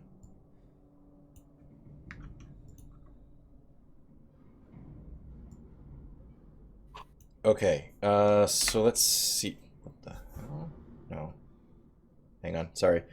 For my modifier, what would I be rolling here? This would be like a perception type thing, right? I'm gonna say Yeah. I'd say, again, caution, acumen, acumen. Yeah, for looking around, that I'm kind gonna of say stuff. acumen. All right. Result 6. Yeah, any footsteps you see match your boots or your two companions. Okay. Well, I'm proposing, or at least I'm going to go check out this glass door and the desk behind it. Is the door locked? As you test it, it is not. Hmm. It just pulls open, collecting dust on the bottom as it scrapes around. Okay. Same thing for this room. Is it obvious that the dust has been disturbed anywhere? You can give me another check this time, not with disadvantage, seeing as you've not been in here yet. Okay. So there'll just be 2d10, right? Yep. 2d10 and plus 2 if you're going to use acumen again. 17. Hot 17. You can say with certainty that no one has been in here. Matter of fact, given as we've now established the pilot here spends quite a lot of time in one room without moving, damn. you could probably even tell that it's been somewhere in the range of like month that no one's touched any of this stuff. Okay. Just by sweeping your finger through the layer of dust, you're like, oh yeah, I've collected this kind of grime in my time. I know what's going on. Wow. So you can certainly narrow it down. It hasn't been years and years that this place has been abandoned. It Okay. seems, at least this area. While Billy's over there collecting dust, I'll follow up behind him to ease my own curiosity. All right. You step in. There's only one desk and one chair in this area. And there's no, stacks of paper on it. Something that was probably once a phone, but is covered in a mound of dust all its own. Are there any desks? Sorry, are there any drawers on the desks? There are. Are they locked? Again, no. You pull them open, they do not resist you. What do we got for contents? You've got all kinds of knickknacks you'd find in a slightly higher level office. Okay. There are some papers in here, but there's like a little key fob with a couple of keys on it. There is a card, this one not a greeting card, but like an ID card. Mm-hmm. It is worn through that. If you want to try and read it, you can give me a roll for that. Yeah, I'm gonna try to And read there's a it. few, like little trinkety things, a picture frame that doesn't have a picture in it at this point. Okay. I'm gonna roll to read the card, and then I'd also like to just take the key fob if I can. Sure thing. Yeah, you pocket that. Damn it, I did it again. You Hang on. use the wrong command. Yep. Sorry, I've ruined it for you, Kim. Nah, that's alright. It's alright, I'll get used to it. 16. 16. You're able to read pretty clearly. What you thought was like, scratched off lettering was actually just covered by dust, and so you wipe it away to reveal the, full contents of this. It once belonged to a person named Donna McCauley, and she is given just the simple title of Region Manager. Seems like this was once color-coded. There are like 4 blocks, red, blue, green, and yellow, in like the bottom left of the card, and yellow is like, a little bit taller than the rest of them, and there's a line of yellow going across the entire top, so. Okay. Whether yellow means she's high up or low up, or pardon, low down, in whatever corporate ladder was once here. Mhm. You can't tell, but seems to indicate, that kind of structure. Yeah, you may have mentioned it. Is there a photo on the badge? There is, yes. Okay. And There's what's her appearance? an in all ways average woman of white skin. Okay. An average age, average height, average hair length. Is All it the things that you could tell from a... yeah? God? Is it The most reasonable to average person. the most average person? Yes. Just forgettable. Is it reasonable to Her think middle that name is actually average. is it reasonable to think that this badge would function as some kind of access card? You've certainly experienced that very often before, yeah. Okay, I would like to inform my party mates that I've got this. Guys, check it out. Badge, keys. I don't know what we're gonna need this for, but it's gonna be useful at some point. And Mate, yeah. We'll stick get them in a to pocket. outdoors. Yeah. Sounds good. Yeah. But for other contents of the desk, nothing else noteworthy. Yeah, like I said, trinkets and little desk knacks that you'd have. Okay. There's like a bobblehead of someone that you've never heard of before. Go put it on the dash in the ship. The bobblehead. Yeah, do you take it, Johnny? You pocket it? Yeah, I'll take it. All right. If nothing else, I can put it on my on my desk in my office. All right. Before we walk out, I test out the phone. You go to press down on... Well, you have to dust it off first, I suppose, and clear away all the crud on it. You press a couple of buttons and it seems to not react. No dial tone or anything. Nope. Seems there's no power going to the phones either. Some old school phone then that only takes the phone line. Yeah, seems like. Are there windows in this room? There are not. Okay. Shall we keep moving, guys? Yeah, I think we've seen all there is to see in here. Yeah, I'm kind of freaked out enough for this room anyway. So. I'm sure that car's just a coincidence. Don't worry about it. Right. Pretty freaking crazy coincidence. Right. Back out to the hallway then? Excuse me 1 second. Mm-hmm.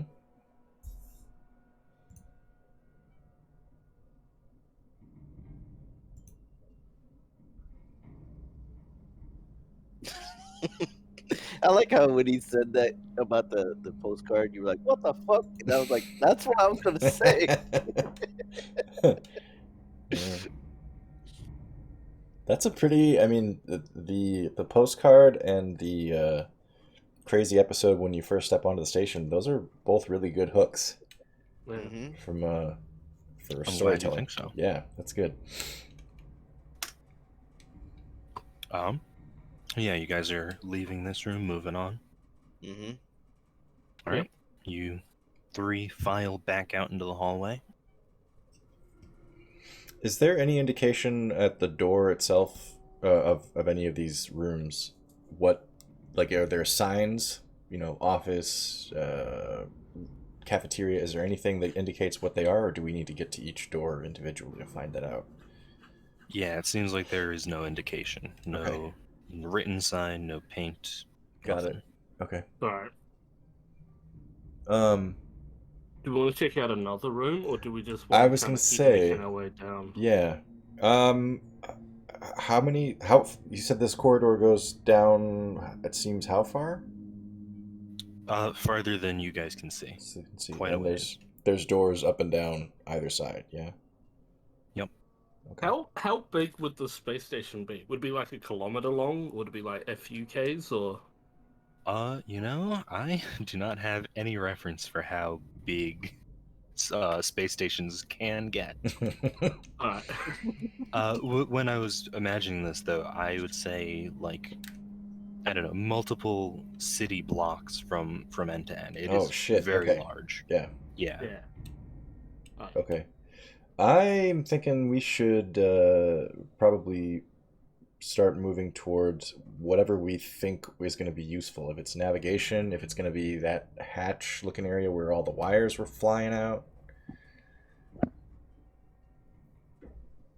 Yeah, yeah, all right. Well, yeah, go. Yeah, rather than stopping each room, um, yeah, maybe try and well, unless one of these rooms is like I don't know navigation, Well, I feel but like checking out the. surely that would be yeah. I was gonna say checking out the first room that we were in. I would think like your first Well, thought would be like, hey, is anybody alive on this thing? And when we walk into that yeah, first office and it's obvious that nobody's yeah, moved in that room for a month at least. yeah. Uh, I say we check another room. If it's an office, then we just keep going. okay. If it, yeah, and just see what it is. So Yep. Good idea. All right. Who wants to pick the room? Sorry, what'd you say, Pam? I said, who wants to pick the next room to check out? Oh, okay. Anybody got any tempting any rooms that they just can't wait to get into? That third one on the left looks good. All right, it's good enough for me. All right. You guys approach. It is neither barricaded nor locked. One of you touches the handprint scanny thingy. Well, it doesn't like scan for ID, just the activation pad. Yep. The door slides open to indeed reveal another office-looking room. Nothing noteworthy about this one that would distinguish it from the last one? Nope. Seems like just more desks and more dust. Okay. is there a like a manager's office in the back of it? Yes, there is. All right. I want to go check that one out and see if there's another ID card to see if we can work out if there's any pattern or anything between these. Okay. While Johnny does that, I'm gonna knock another stack of papers onto the floor and see if any postcards fall out. Okay. I'll stay You- outside the room. Okay. You drag your arm across the top of the desk in time with Johnny pulling open the glass door to the, manager's back area. And excuse me one sec. I have to roll a dice now. It's a secret dice. You don't get to see it. Uh-oh.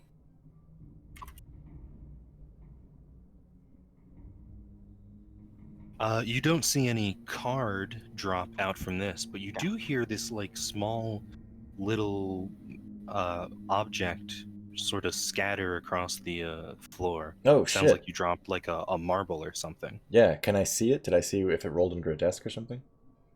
You can go and give me a check. Okay. And while you're doing that, Harry, Johnny, pulls open the door to the manager's room and walk into it, start going through the drawers again. This time, though, instead of, a stack of papers and other odds and ends, the only thing you find in one of the drawers of this desk is a full outfit of clothing. All right. I'll unfold the clothes and see if there's any distinguished markings or anything on it that would give me an idea of if it's like a uniform or if it's just a set of like work clothes. It is indeed a uniform. It is your uniform, matter of fact. It matches every piece of clothing you are currently wearing. Do we have name tags on our outfits? Yeah, up to you.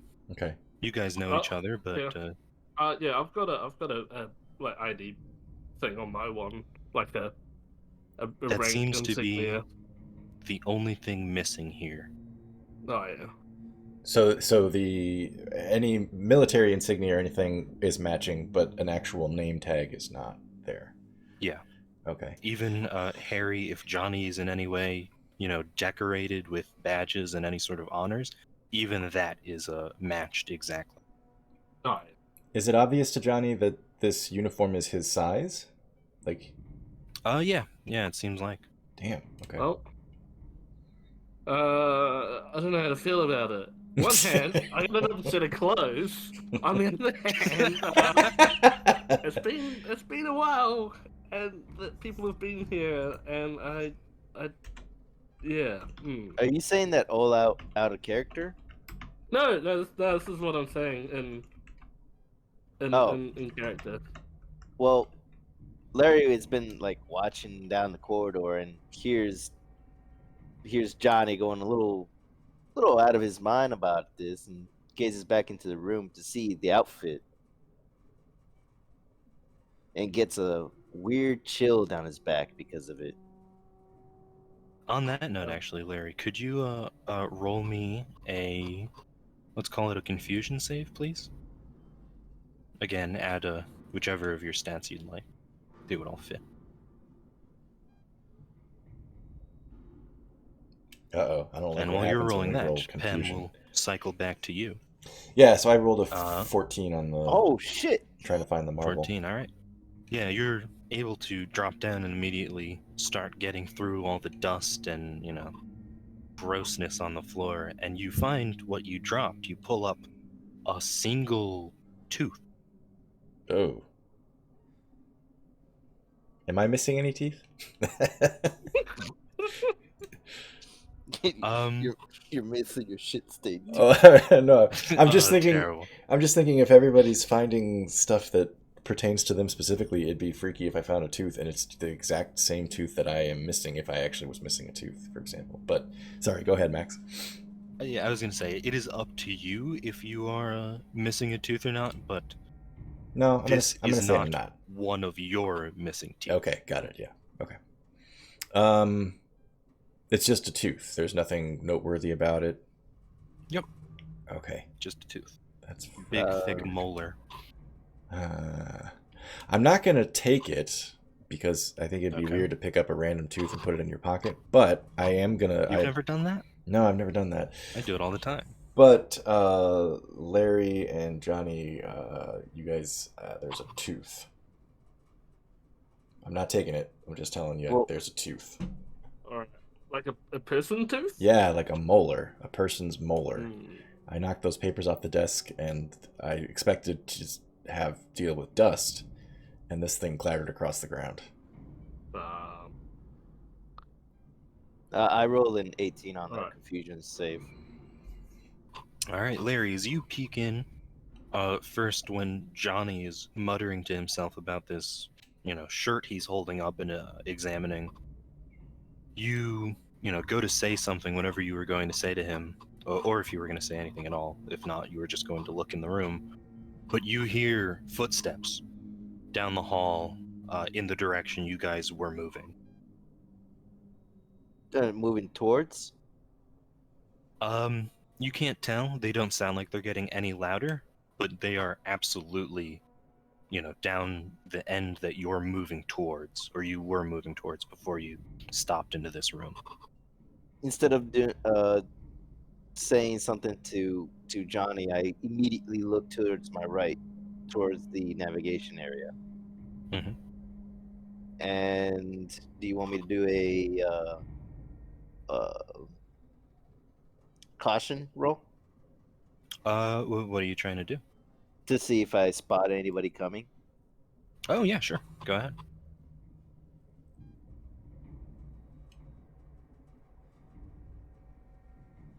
I rolled an 11.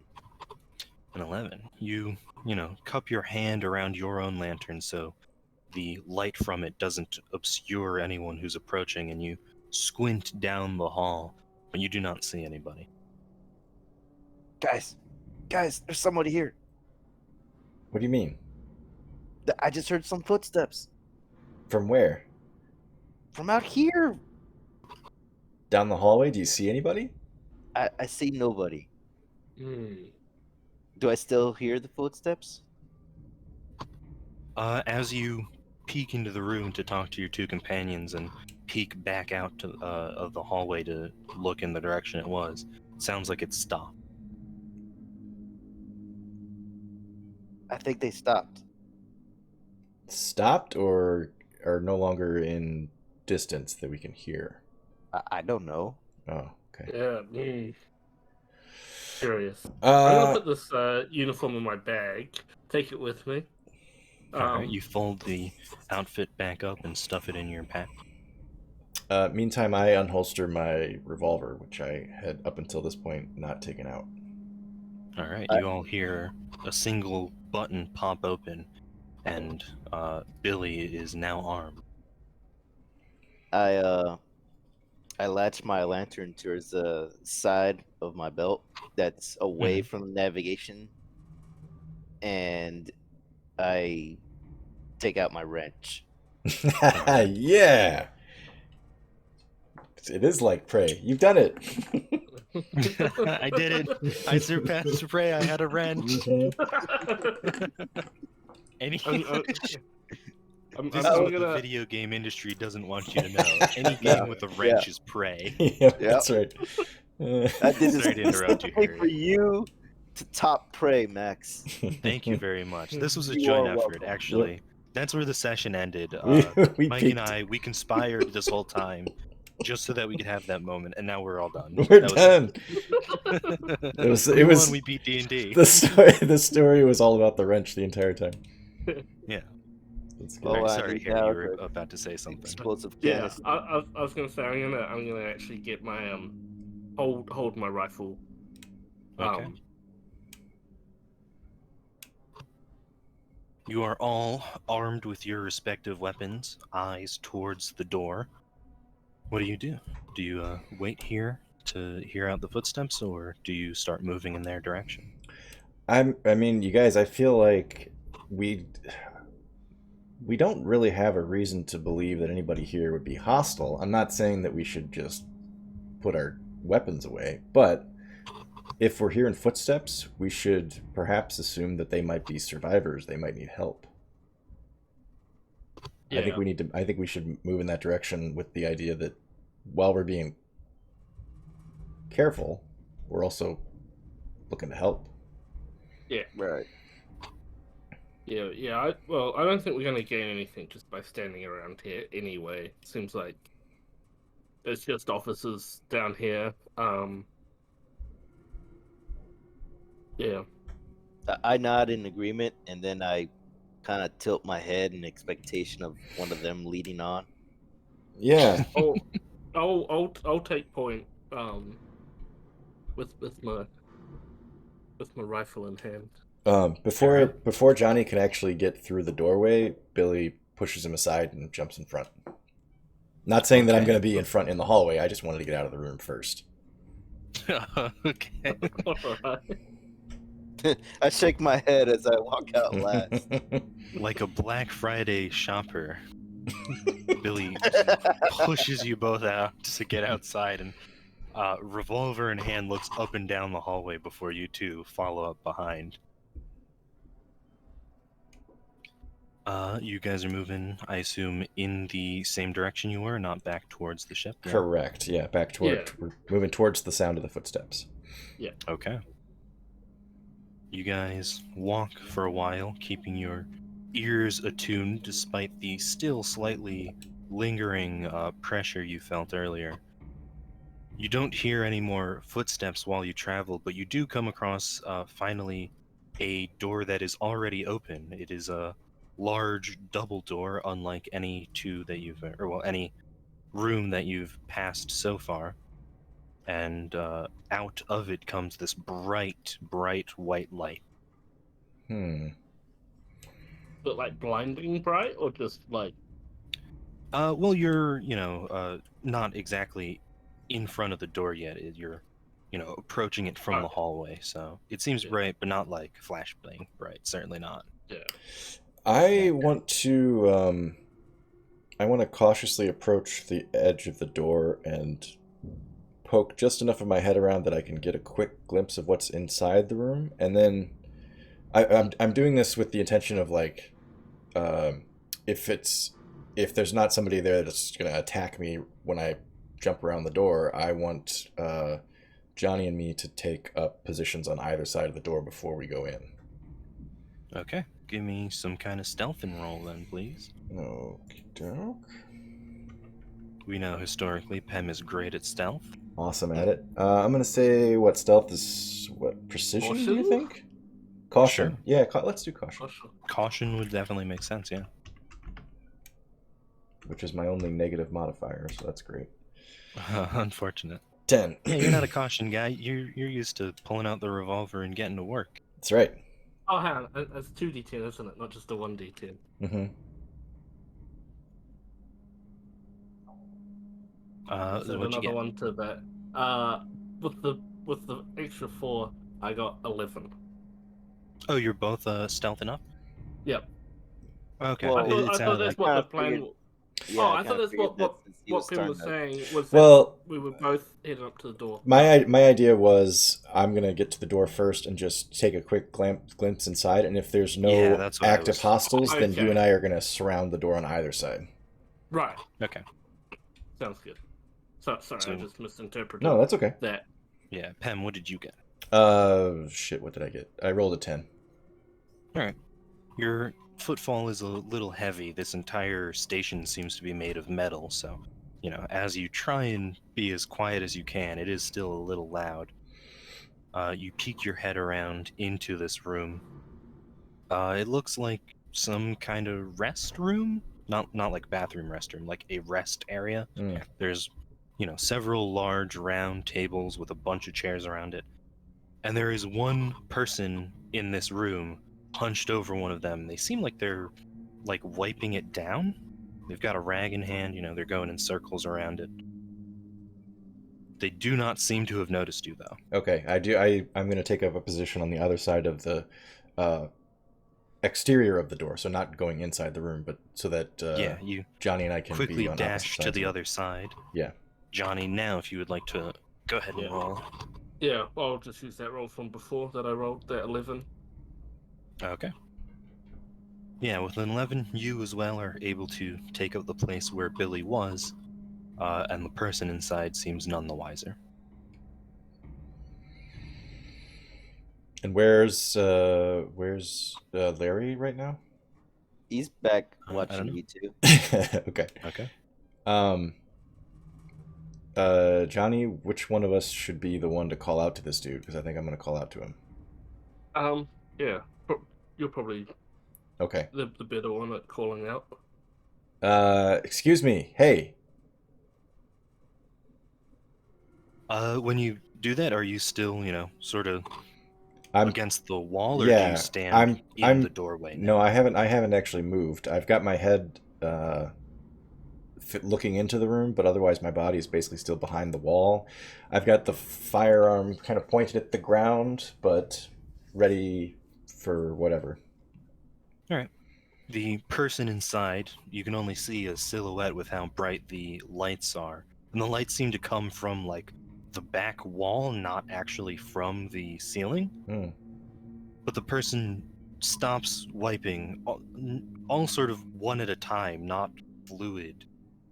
Like when someone would actually look at you when you call them. Mhm. They stop wiping, they stand up straight, they slowly put their arms at their side, and without moving their torso or their body at all, their head turns way towards you, past their shoulder, and the only feature you can see in the silhouette are 2 pricks of white where their eyes are.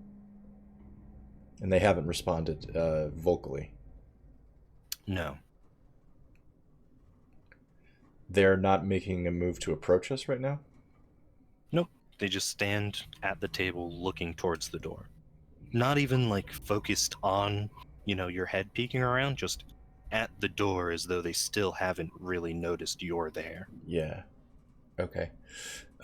So whether verbally or just through some kind of hand signals or something, I motion to Johnny that I intend to go into the room, but staying close to the wall. I want to get to a side where I can see this figure without the bright lights behind them. Okay. Yeah. All right. I'll follow, and so if Billy's on one side, I'm on the other. I assume you're standing on that side of the wall. You're not crossing the door. Yeah. So Okay. yeah, I'll follow in on the other I'll be- side. I'll be right back. Sorry, guys. No, it's okay. All right, you're good. Just to be clear, are you either of you trying to like maintain this person's unawareness, or are you just gonna, walk in and try to get opposite these lights as fast as possible? Yeah, I mean, it seems like they are aware of us, right? I've called out to them. Yeah. Yeah. Okay, so yeah, my They did goal is acknowledge you at least by looking at you, but like I said, they can't see exactly you. yeah. My goal is did to turn around like a long way though, so I'm kind of worried. yeah. I mean, my goal is to try to pick out more detail in the person, and then assuming that there are no giant red flags, I'm gonna try to approach them. I think. Okay. So no to stealth though, yeah? Yeah, not trying to be Yeah. stealthy. Yeah. Alright. The two of you, with your weapons in hand but not quite aimed at this person, very quickly sort of speed walk in and opposite each other to the point where these lights are not, blocking your view of this person. Their head follows you, Pem, as you walk around clinging to the wall. And when you get to the point where they are no longer a silhouette, they are a full person in the light, you see this. Ooh, let me switch over to the. Whoa. Oh When you God. when you get fully, in as far as you're going and you stop moving for a moment, this thing finally speaks to you.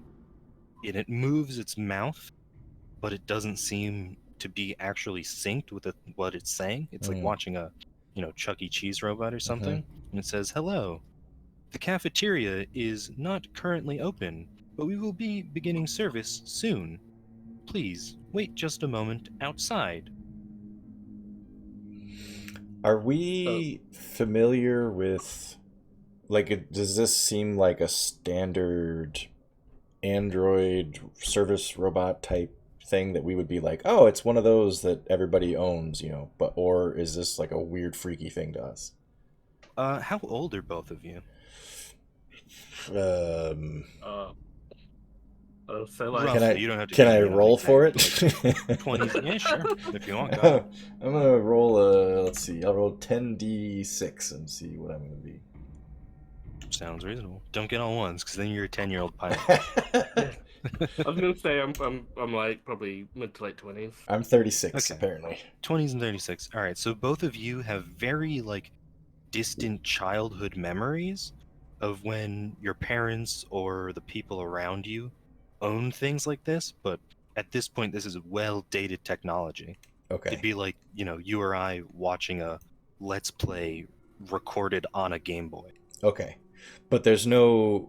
I'm imagining that despite the fact that this thing is old, it's this kind of robot or android is at least common knowledge enough that I would not feel like I needed to be more on my guard than I already was, right? I'm imagining this would actually probably put me at ease a little bit, that it's Yeah, sure. Like I said, somewhat familiar. It's as familiar as like a Game Boy Got it. to you or I. Okay, so it's kind of like, Right, phew, okay, we're not dealing with a zombie or Yeah. something. Yeah. Oh, No. Got back. Yeah, if you were a few years older, you'd be like, "Oh shit, I remember having one of these as a kid," but it's a Yeah. little more distant with your guys' age. Okay.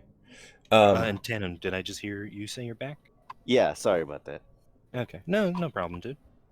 You didn't miss much. Just the two of these compadres of yours have entered the room. And real quick, I will put a pause on that to see if you would like to walk in with them or, peek in the door, see what they're doing. I'll peek into the door and see the alien robot. Okay, yeah. Yeah, I know what that's from. Yeah.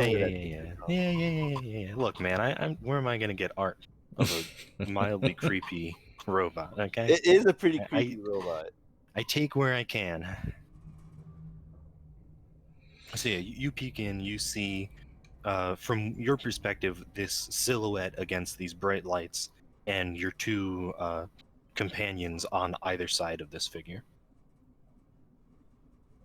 And when you get back to those two companions, what do? Do you approach it like you said you might do, or what's up? Well, really quick, I kind of want some more information on the room. So Oh, sure. you said that the figure was cleaning one of the benches or tables or something, right? Yeah, it was Wiping it it still down? has the rag in hand. It was Yeah. wiping one of the tables. Yeah. Is the rest of the room clean? Like, relative to the offices that we've been in, is there dust? Hell, relative to some of the rooms on your ship, it's clean. Yeah, this thing Okay. seems to be maintaining this room pretty well. What's the nature of the lights?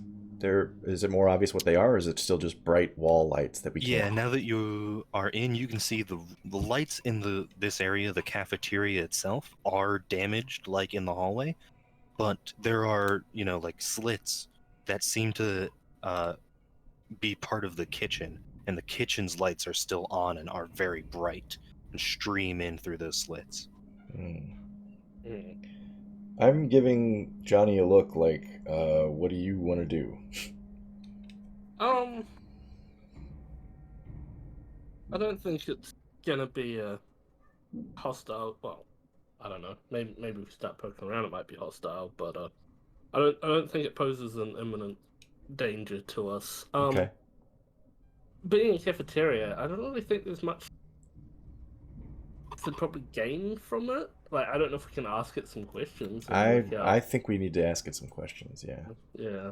All right. Just to note, one final, tidbit about the room. Harry, towards Johnny's side of it, there is a door that seems to lead into the actual cooking kitchen area. Yeah. All right. But as for the cafeteria itself, all these tables are, blank of any items and stuff. Hmm. Yeah. So it mentioned that the cafeteria is closed and they're going to be beginning service shortly, right? Yep. Oh God, I don't. Where do I even start? Let me think. Anybody got any ideas, questions? I'm just thinking like, Yeah. it's crazy. I'll ask it. How long has it been? How long is it until the next service? The figure turns their whole body around to face you, and like I said to Pam, you can now see its mouth moves completely out of sync with what it says. Service will begin in approximately 39 minutes and 54, 53, 52, 50 seconds.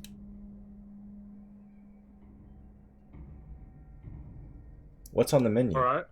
Yeah. The usual Thursday special: chicken and gravy with a side of bread. And it That turns, sounds all good. the way around to face you again. Does it turn its whole body, or does it just kind of turn its head? No, it walks, moves its legs and shuffles around. It doesn't just Yeah. creak. Yeah. Apart from the rag, it's not holding anything in its hands. Nope. And it is dressed not exactly as the picture I send you. It is dressed like a waiter at a fancy restaurant. Okay. Fancy button-up, cufflinks or something. Yeah. Okay. I'm going to ask it. I'm asking it Mhm. if it knows what happened here, and the question is deliberately vague. This is the cafeteria.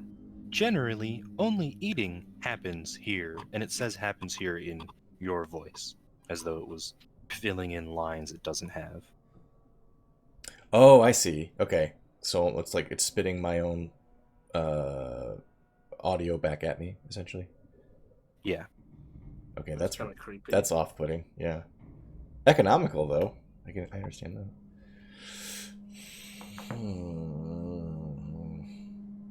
Are there others When like was you? Sorry, you guys spoke at the same time. No, that's Discord okay. is in stereo. Yeah. Go ahead, Harry. When was the last service? Yesterday, at the same time as it will be today, in 38 and 30 seconds. Hmm. All right. So let's keep running this time.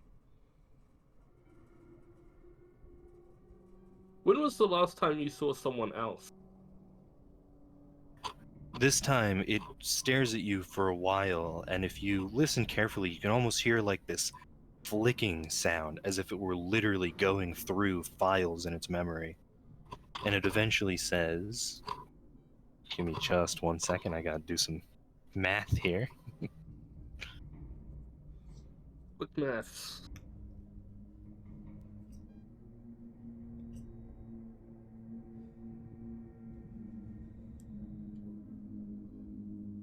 It has been 3,192 hours since my last full body servicing. 3,100 hours. What's that in? Well, 92. What's that in days? I'm not good at I math. don't know. If we take 3,200 and just divide it by 24, 24. I think I figure we probably it's on the calculator it's 133 days. I'm gonna say we can probably. I'll guess it's like 100 days or so, just to rough it. Alright, that's about just over 3 months. Yeah. Makes sense. Um. That was from his last service, so it's probably been less. Yeah, a few days less. Yeah, that makes sense. So if Jimmy doesn't get serviced every day. Mike, when you heard the footsteps, do you think that this machine is responsible for those footsteps? Like, were the footsteps hurried, like somebody running? Were they somebody just walking at a normal pace? They were casual. Yeah, Okay. I wanted to say that. I would say that there was just casual footsteps. Yeah. So to you, Larry, I'm looking at you thinking like, is this like, I'm not sure if I'm asking. I guess I am asking you. Is this the source of the footsteps? I don't know. Was the robot moving when you were looking in there before? No. Nah, it was just wiping down the table, but it might have been moving between tables. I don't know. It could have been it, but maybe not. I'm asking the robot if there are others like it on the station. There are approximately 1,200 androids in working order at any moment on the ship. Many of them are programmed with useful things for staff and crew, such as jokes and time. Can you give us the Can you tell time? us the time? Yeah. It is 11:32 a.m. in regional planet-side time. Do we know if that's correct? You guys check your watch, and it is indeed. Okay. Alright. Well, I don't know if he's fully functional, but his table wiping and his timekeeping are impeccable. Yeah. Wait, so you mean that I'm 10 minutes behind? Come on, I told you we were syncing the watches up. An engineer that's watch is 10 minutes behind? Making me think maybe we need to I double would check the love ship. to add this as a quote, but I think the full context would be a little too long for the quote. Hmm. That was really good, though, Tanom. Thank you. Okay, so I am out of it. I'm not thinking that we're gonna get useful information from this thing as far as how many people are alive or dead on this thing. What happened here? Like I feel like it's not giving us that kind of. It's not gonna give us that kind of information. Yeah, I don't think so. And But we know it's functioning correctly because it's kept the time. So Did you ask it anything before I came back? no. I asked it how many are currently on the station that are not like you? I'm not sure I understand the question. Are you asking for crew on board? Yes, how many are currently on board that are part of the crew? I am not legally allowed to disclose that information. Are we crew? It looks at you, Pem, but it does not respond. Hmm. Do you still have their ID badge on you, Pim? Yeah, I do. Can I approach the android and show it the badge and just see how it reacts? Sure. You pull the card out, hold it up in front of you, and walk towards it. It watches you as you approach, but it still doesn't say anything. Is it Seems looking to at be the badge? focused on you, not the Okay. card, yeah. Okay. Have we encountered any badge readers anywhere since we got on board? No, you've not. Okay. Okay. As you've been, walking up and down the hallway, really the only thing on the walls are the doors. You haven't seen any, Yeah. ATM looking thing that you could scan in or something. Right. Okay, I'm just gonna stick the card back in my pocket, unless Harry, you had another idea. Nah, Okay. nah, that was pretty much it. To see if it recognized the card and if it, I don't know, changed its protocols or something. Yeah. Okay. Can the robot will it follow us? Can we ask it to follow us? Do you ask it to follow you? I'm gonna try it. Yeah. Not necessarily that I want it to follow me, but I'm just gonna say, hey, will you follow me out this door? What seems to be the problem? I am designed to help in a limited number of ways. If there is an emergency, such as fire or electrical outbreak, I cannot help you, and you would be better served by searching for an emergency station or another living crewmate. Where's And when the? it says Oh, fire and electrical outbreak, it is said in a deep human man's voice. okay. Where's the Not nearest one of our emergency station? voices. No, not one of yours this time. Okay. I want to ask it where Oh, the sorry, nearest Phil. emergency. Where's the nearest emergency station? The nearest emergency station is at the Hall intersection, 300 feet to the left. And it picks up its hand and points to the left in the same direction you guys were traveling. Okay. All right. I am thinking I mean, we could sit here and quiz this thing, but I'm not sure how much useful information we're going to get out of it. I propose that we move to the nearest emergency station and see if there's, I mean, maybe there's personnel, doubtful, but maybe there's like a Yeah. readout or something, a log of what's been happening. Yeah, I think that's a good idea. Yeah. I feel like moving on from this thing, unless we just want to sit here and provoke it until it's lunchtime and find out what happens. Yeah, Kinda do I wanna don't try really that see. chick- It's not bad. I don't think there's gonna actually be any chicken. We can check the kitchen and see if there is. I was but going to it- say, Johnny, do you want to poke your head in the kitchen and just see what you see Yeah. before we walk out of here?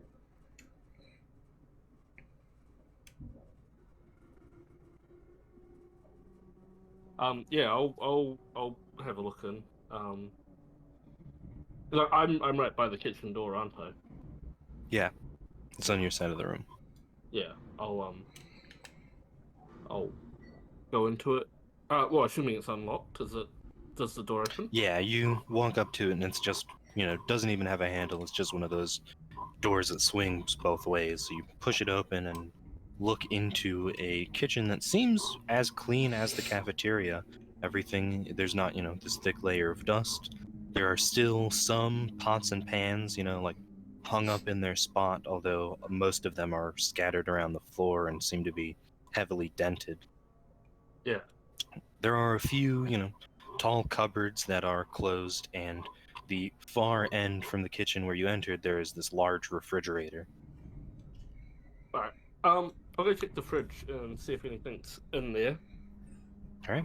You walk over to it, and may I ask, has Johnny, as an officer, ever served on like an actual military vessel, or is he more just sort of a, roaming gun type of deal? It's more just where needed. Okay.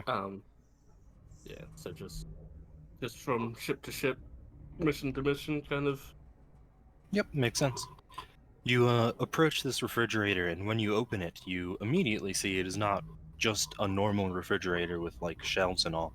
It has a like butchering rack inside of it that is hung vertically, and the bottom of the fridge opens out and seems to go down quite some ways, and there are, hooks on a rotating conveyor belt. Either the fridge does not have power, or there is some other way to get the belt moving, but it does not, start circling around when you open it. Alright. And may I get we'll call it an asphyxiation and poison saving throw, please. Oh shit! Glad I didn't go in that kitchen. You'd probably be alright at it. You used to the foul stench. Oh We yeah, will that's right. say, I'm hard caution to. or grit would be good here. Alright, yeah. I'm very hard to I'll asphyxiate. do crit. Do crit. All right. Oh, what a rubbish roll. That is a failure. Yeah. All right. You open this door and see what I described, and as you sort of look down to see, the conveyor belt dropping down through the bottom of the fridge, you are hit with this incredibly foul smell of rotten meat. Oh, yeah. Great. I Kinda forget. gagged and Sorry, I was gonna shut. say. I forget. Did you say the fridge is running? Like, are the appliances running? No, it seems like it isn't. You open Okay. it up and it isn't cold at all, and the, conveyor belt that has these hooks that you assume are used for, hanging cuts of meat do not move at all. Yeah. Yeah, I'm not gonna go investigate that any further. You guys can hear Jonny throws the fridge back closed and sort of speed walks back towards the door, pinched nose and all. Yeah. I'm guessing that means that there's no chicken. No chicken that you want to be eating, Uh, unless you want to die. Well, this makes me curious what the actual service will be then. It's what, 30 minutes away, right? Yeah. 28 more minutes until dinner is served. Should we go check out the emergency station and swing by here in like 30 minutes and see what the hell's going on? Sure. yeah, that sounds good. Yeah. As you three leave the cafeteria, the robot follows you up until the door and says, "Thank you for your patience. Service will begin soon." And then it turns back around and re-enters the caf.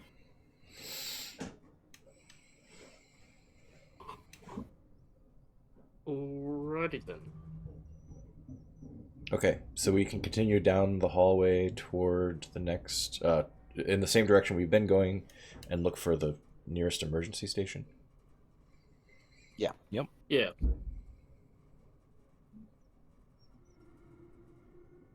And indeed you do. You step out from the cafeteria and continue your journey down the hall, and it is not far at all before you do indeed reach an intersection. A hallway just as wide as the one you guys are in goes, like an intersection does, the opposite direction that this one goes. Mhm. And on two opposite corners of them, there's this large red box looking machine, this terminal, that is literally painted red and has all sorts of screens and buttons on it.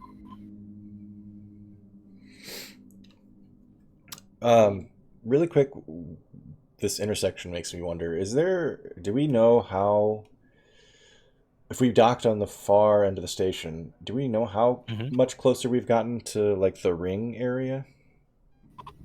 You've walked a pretty good distance.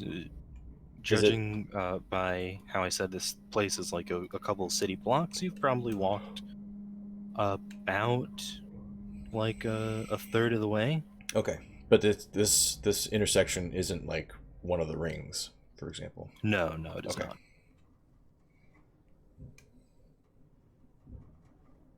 Well, I don't see anybody. Mhm.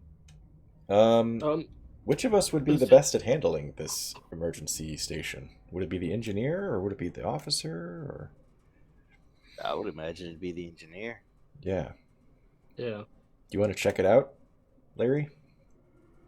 Sure. Guess I'll check it out. I walk up to it and give a cursory glance at the exterior of it to see if I can spot anything before doing any further examination. All right. You walk up to it. There's a single screen at, head level and a keyboard just below it. To its right, there are a few different, card readers that seem to be of just slightly different sizes. And there are a couple of other buttons that are unlabeled, sort of on a bottom panel that is, flat with the wall, and on a top panel that is the same. Okay. I try to activate the console first by tapping one of the buttons. All right. Keyboard or one of the larger buttons on the bottom and top. The keyboard. All right. You just hit one of the keys on the keyboard, and the screen comes to life. The background remains black, and in, standard green text, the words "supplementary power" come up, and then quickly fade away to bring you to a dashboard-looking screen with a couple different options. And Okay. I was going to ask what the options were. Yeah, the first one and the second one are blanked out. It's two brackets on for both of them, and in between it reads empty. And then there's 3, which says escape pod log, and then 4 says, again in brackets, higher level needed. I select the escape log. Okay. You are presented with a list that reads as a log of when various escape pods were used. At the very, top of the screen, it shows one 6 months ago, almost to the day, 1 pod was used. And then 4 months ago, there's a whole list of 12 pods that all went off within seconds of each other. And then there's nothing more recent than that. You can page up and flick your way through and go, more months and eventually years back. All right. While I am returning back to the original route of the dashboard, I state that there's something definitely happened around 4 months ago where at least 12 people escaped through different escape pods. You're telling that to us? Yeah. Okay. All right. And when I get back to the original route, I can see the restricted access option, right? Yeah. Would it be natural to assume that I can deduct that I need that card or a card like the one Billie picked up in order to get access because of the slots on the side? Yeah, like I said, there are those 3 slots of different sizes, and one of them is the perfect size to fit that card. I look over my shoulder at Billie and ask him, "Hey, could I borrow that card you found earlier?" Yeah, Donna McCallie, right here. I take the card, I thank him, and I insert the card into the slot. All right, you put the card in, the screen goes black again for a second, and then again the supplementary power appears, and it takes you back to that dashboard screen. The first option still says empty, 2 now says map, 3 still says escape pod log, and 4 says managerial chat room. Whoa! Oh, Jackpot! get in there. that chat room and see what all the goss is about. I against my better judgment, I go with the chat box first. It's just gossip. It's 100% gossip. The first words you read is, "Did you know Donna's fucking Mike's husband?" God damn. Even though it's text, you can tell that's the voice it was written in. No, you press 4 on the keypad and bring up this chat, and it is a multiple page long thing. Again, you'd have to page up and down to read it all, but the most recent 4 messages that are displayed on the screen all end seemingly abruptly, like in the middle of the word. From what I can see, Sorry, God. from what I can see, it seems like nobody was able to actually complete any reports or even get any kind of communication to the others.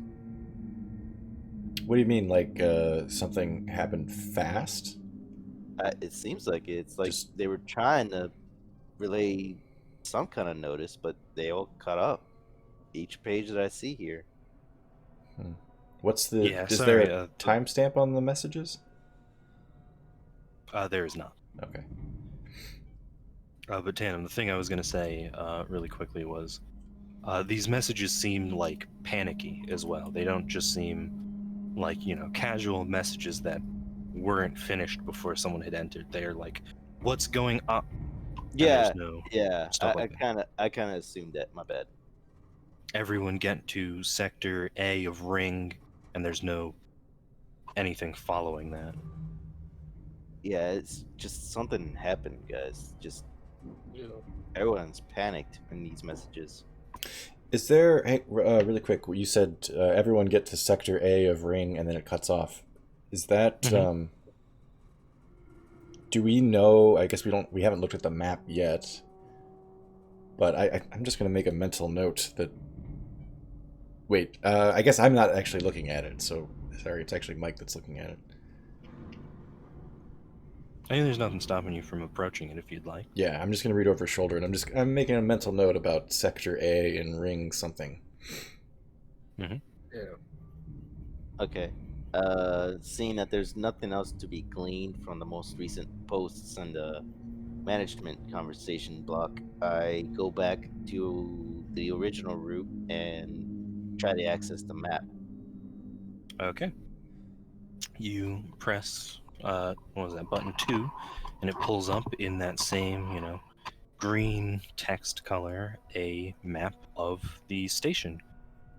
Most of the screen is taken up by what seems to be a map of the small area around you. Like you can see there's a room with a little line next to it that says cafeteria, but in the corner there's a map of the whole station that lists the part you're in as barracks, and it says you are here, and then the rings it splits them up into 4 parts: sector A, B, C, D of ring 1, and the same of ring 2. Back in the direction of your ship and past it, it is listed as Gutworks, and the cap of the ship, that semicircle I mentioned at the start of the session, is unlisted. It doesn't have any text next to it.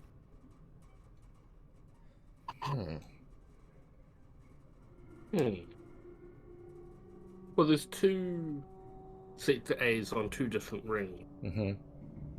So, am I able to sketch down this map in my notepad? Yeah, you started with a notepad, so you absolutely can. You go ahead and do a quick drawing of it. I move off to the side so that you can have a better look. All right. While Johnny's doing his sketch, I'm gonna walk up to the machine and very overconfidently try to sync my PDA up to download a copy of the map to my PDA. Like, hey, check this out, dude. I'm not sure if it's gonna work or not, but I'm gonna try it. You wipe your nose like the hotshot that you are, with your thumb like they do in the movies, and strut, arms walking out in front of you, pull out the PDA, extend a wire from it into this machine, and immediately the screen changes. It goes from the map of the station being small in the corner and the local map being big, and it swaps. The local map is minimized, and rather than having the full hallway and a line that says cafeteria, the hallway has been like reduced to just a single line, and the small box where the cafeteria is listed as caf. And on the now large map of the station, there are a few sectors labeled red that seem to have like walls blocking them off. Firewalls or something. Am I able to download a copy of the map to my PDA? Yeah, why not? Okay. You Sure. press a couple buttons, and the map you're currently looking at installs, along with the smaller version that doesn't have all the red regions on it. Okay. I turn to Jonny and I say, "Keep drawing if you want, chump." Damn, son. Oh, all right then. Do you unplug your PDA and bring it back? Yep. Well, You wait. Hang on one second. Oh. Hang on one second. The map changed when I plugged it in without any prompting Yeah. from me. Yep. Just the screen flashed black and then flashed with this new map on it. Okay. I'm gonna turn. I'm turning to Larry and I'm like, "Hey, why did it do that when I plugged it in?" You should know. You're the one plugging shit in. I don't know how this shit works. I just thought I'd download a map and it did this weird thing. I can't tell you why I did that.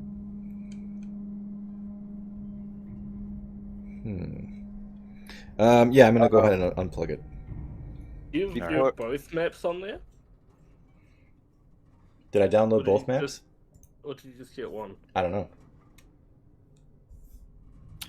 He does have, both that you saw. The one with the station as the, large screen one, and the one with the local area with the cafeteria and more offices next to you as the big one as well. Before we keep going, I just wanted to note that we're past the 3-hour session. In case you wanted to wrap up soon. Yeah, Sure. I'm ready to wrap it up if you guys are good with that. Okay. This seems like a pretty chill place to leave it. Mr. Hotshot has just downloaded a couple of maps. Yeah. Unless there's like some final thing you guys want to do. I mean, do we want to just at least wrap up the emergency station portion just so that we aren't forgetting where we were when we come back? Yeah, make sure that we're done here and ready to leave. Okay. So, now that I've gotten the map, I point back to Larry and motion that he can, go back to the terminal. Oh, thanks, man. You said now you are unplugging your PDA and all that, yeah? Yeah, yep. As you unplug, you can hear the very obvious sounds of sparking, and as the wire retracts, the screen of the terminal you were plugged into goes black. Ah, I fucked it up. Oh no. Is the badge still in the machine? Up to you guys. Would you like naturally pull it back out when the new information comes up, or would you leave it in? I think I'm wondering if it's like an ATM where all you need is it actually holds on to your badge while you're using it, or you just slide your badge in, slide it back out, and then it lets you access whatever you need. I kind of think that considering the level of technology we've seen so far, that it would make sense for the card to have to be in there to allow access to that information. So yeah, you guys left it in then? Mm-hmm. Yeah. Then yes, PEMIT is in there. Okay. So, very chagrined and with barely barely a glance at Jonny as kind of a mea culpa for pushing him out of the way with the notebook. I'm gonna just pull the badge out really quick and slide it back in and see if that resets anything. You pull it out, and as you do so, you can see the card hole is like literally sparking, not sparking out towards you, but like on the innards of this terminal. Mm. You can see flashes of small light, and the card is smoking but not yet melted. Holy I shit. grab his arm before he tries to insert it again. You may want to reconsider this. Yeah, you're probably right. I hope we got all the information we needed off that. Off I that hope your computer PDA onto your still works. PDA. Yeah. Does my PDA still work? You boot it up and it does work fine. It even still has the map on it. Yay! Oh, thank God. So it's not all At lost. least we got the map, if Yeah. nothing else. Was there? Sorry, I guess I'm gonna ask Larry this. Was there? There was another option on the home screen, right? What was the other option? It was blank as far as I could tell. Oh, because we checked the chat room. Yeah. Okay. It was Yeah. blank, map, escape pods, and the manager's chat, right? Yeah. Okay. Yep. Okay. I mean, Although anything else you guys want to try? Well, we can't try anything with this one, anyways. Yeah. Is there any other terminals in this room? There is one. You're still in the hallway. It's not quite a room. Oh, okay. And this is, a four-way intersection. You guys are on one corner. On the opposite corner, there is another terminal. Yeah. Alright. Is it obvious that it's an emergency station? Yeah, it looks identical to this one. Oh, awesome. You want to go boot that one up? Don't plug any foreign objects into it this time. Yeah, I'll take it over and slide the card in. All right, you go over, you press whatever key to light it back up, and you can see this one, the screen is damaged. It still comes to life, but when, that first screen of supplementary power shows up, you can only read, like, the OWER of power, and then the dashboard comes up, and you can only see, like, the bottom two options. Mm. And they're the same options as on the previous machine? Yep. Hey, Larry, are you familiar enough with these machines to know if there's any kind of, like... I mean, obviously there's those four options on the home screen. Is there, like, a way to get a diagnostic report from the machine? Can I roll an acumen roll for that? You don't have to roll just to know. It would take some, like hacking skill to get more detailed information without, like, being able to take the machine apart and input certain codes on the inside of it. Right. But yeah, it is doable. I guess... Sorry, go I ahead. could do it. But it would take a certain amount of skill. I'm not sure I can Pull do it off. with a broken machine as well. Yeah, that's a good point. I forgot that it was broken. I was just thinking maybe we could pull something that would, even if it just logged, like, warnings or notifications sent out over the PA or something, but it doesn't seem like this is going to be the machine to let us do that. And on that note of broken technology, Larry, I described to Billie and Jonny how the robot they saw is like 30 years old. It's like technology they remember from their very early childhood, if they remember it at all. You are, more experienced with the mechanics of a ship. Everything in here is like the newest piece of technology you've seen is like 10 years old. So not only is this broken, it is old hardware you're working with. Oh, okay. I just wanted to note that because that would be something you would obviously tell. that would also be something to take into account, that it wouldn't be as quote unquote easy as it would be with current technology to hack it. Okay. Well, unless anybody else wants to try anything with the machine, I propose that we adjourn and next time figure out which direction we want to go down through this intersection. Yeah. Sounds good to me. Yeah, we can use that map and find that sector A. Yeah. Maybe. Yeah. And how long has it been since we left the cafeteria?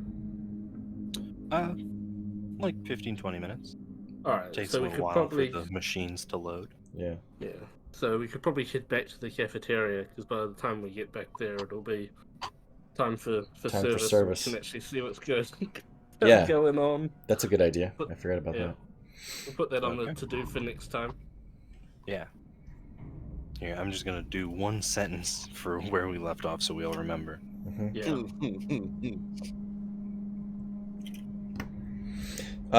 So I recorded this like I said I would. Is it helpful if I don't freak out when I say this. If I uploaded it to YouTube and kept it as a, I don't know if it's private or what the setting is, but then if I sent you guys a link to it, you could at least, if you wanted to review or remind yourself what we did previously. Honestly, considering what Yeah, that's a good idea. happened in this session, I don't see it being a problem being public. Well, I agree, and that's kind Yeah, of we that didn't was get as horrible as we normally do. yeah. Yeah. That is my goal long term, but I wanted to make sure that we at least get another session under our belts first, and that this is going to be a thing that keeps going before I don't want to put up Yeah, no, content I think and that's a then good idea. if we never do it again because things just don't work out or something, then everybody's like, hey, whatever happened to that? It's not you, it's me. You probably also want to edit it down, so like Yeah, I'm gonna Yeah, get our water little and stuff. intermissions You and want to clean it up a little if bit. you're going to put it public, like if you just slap it up there to be like private as a reminder, yeah, just whatever.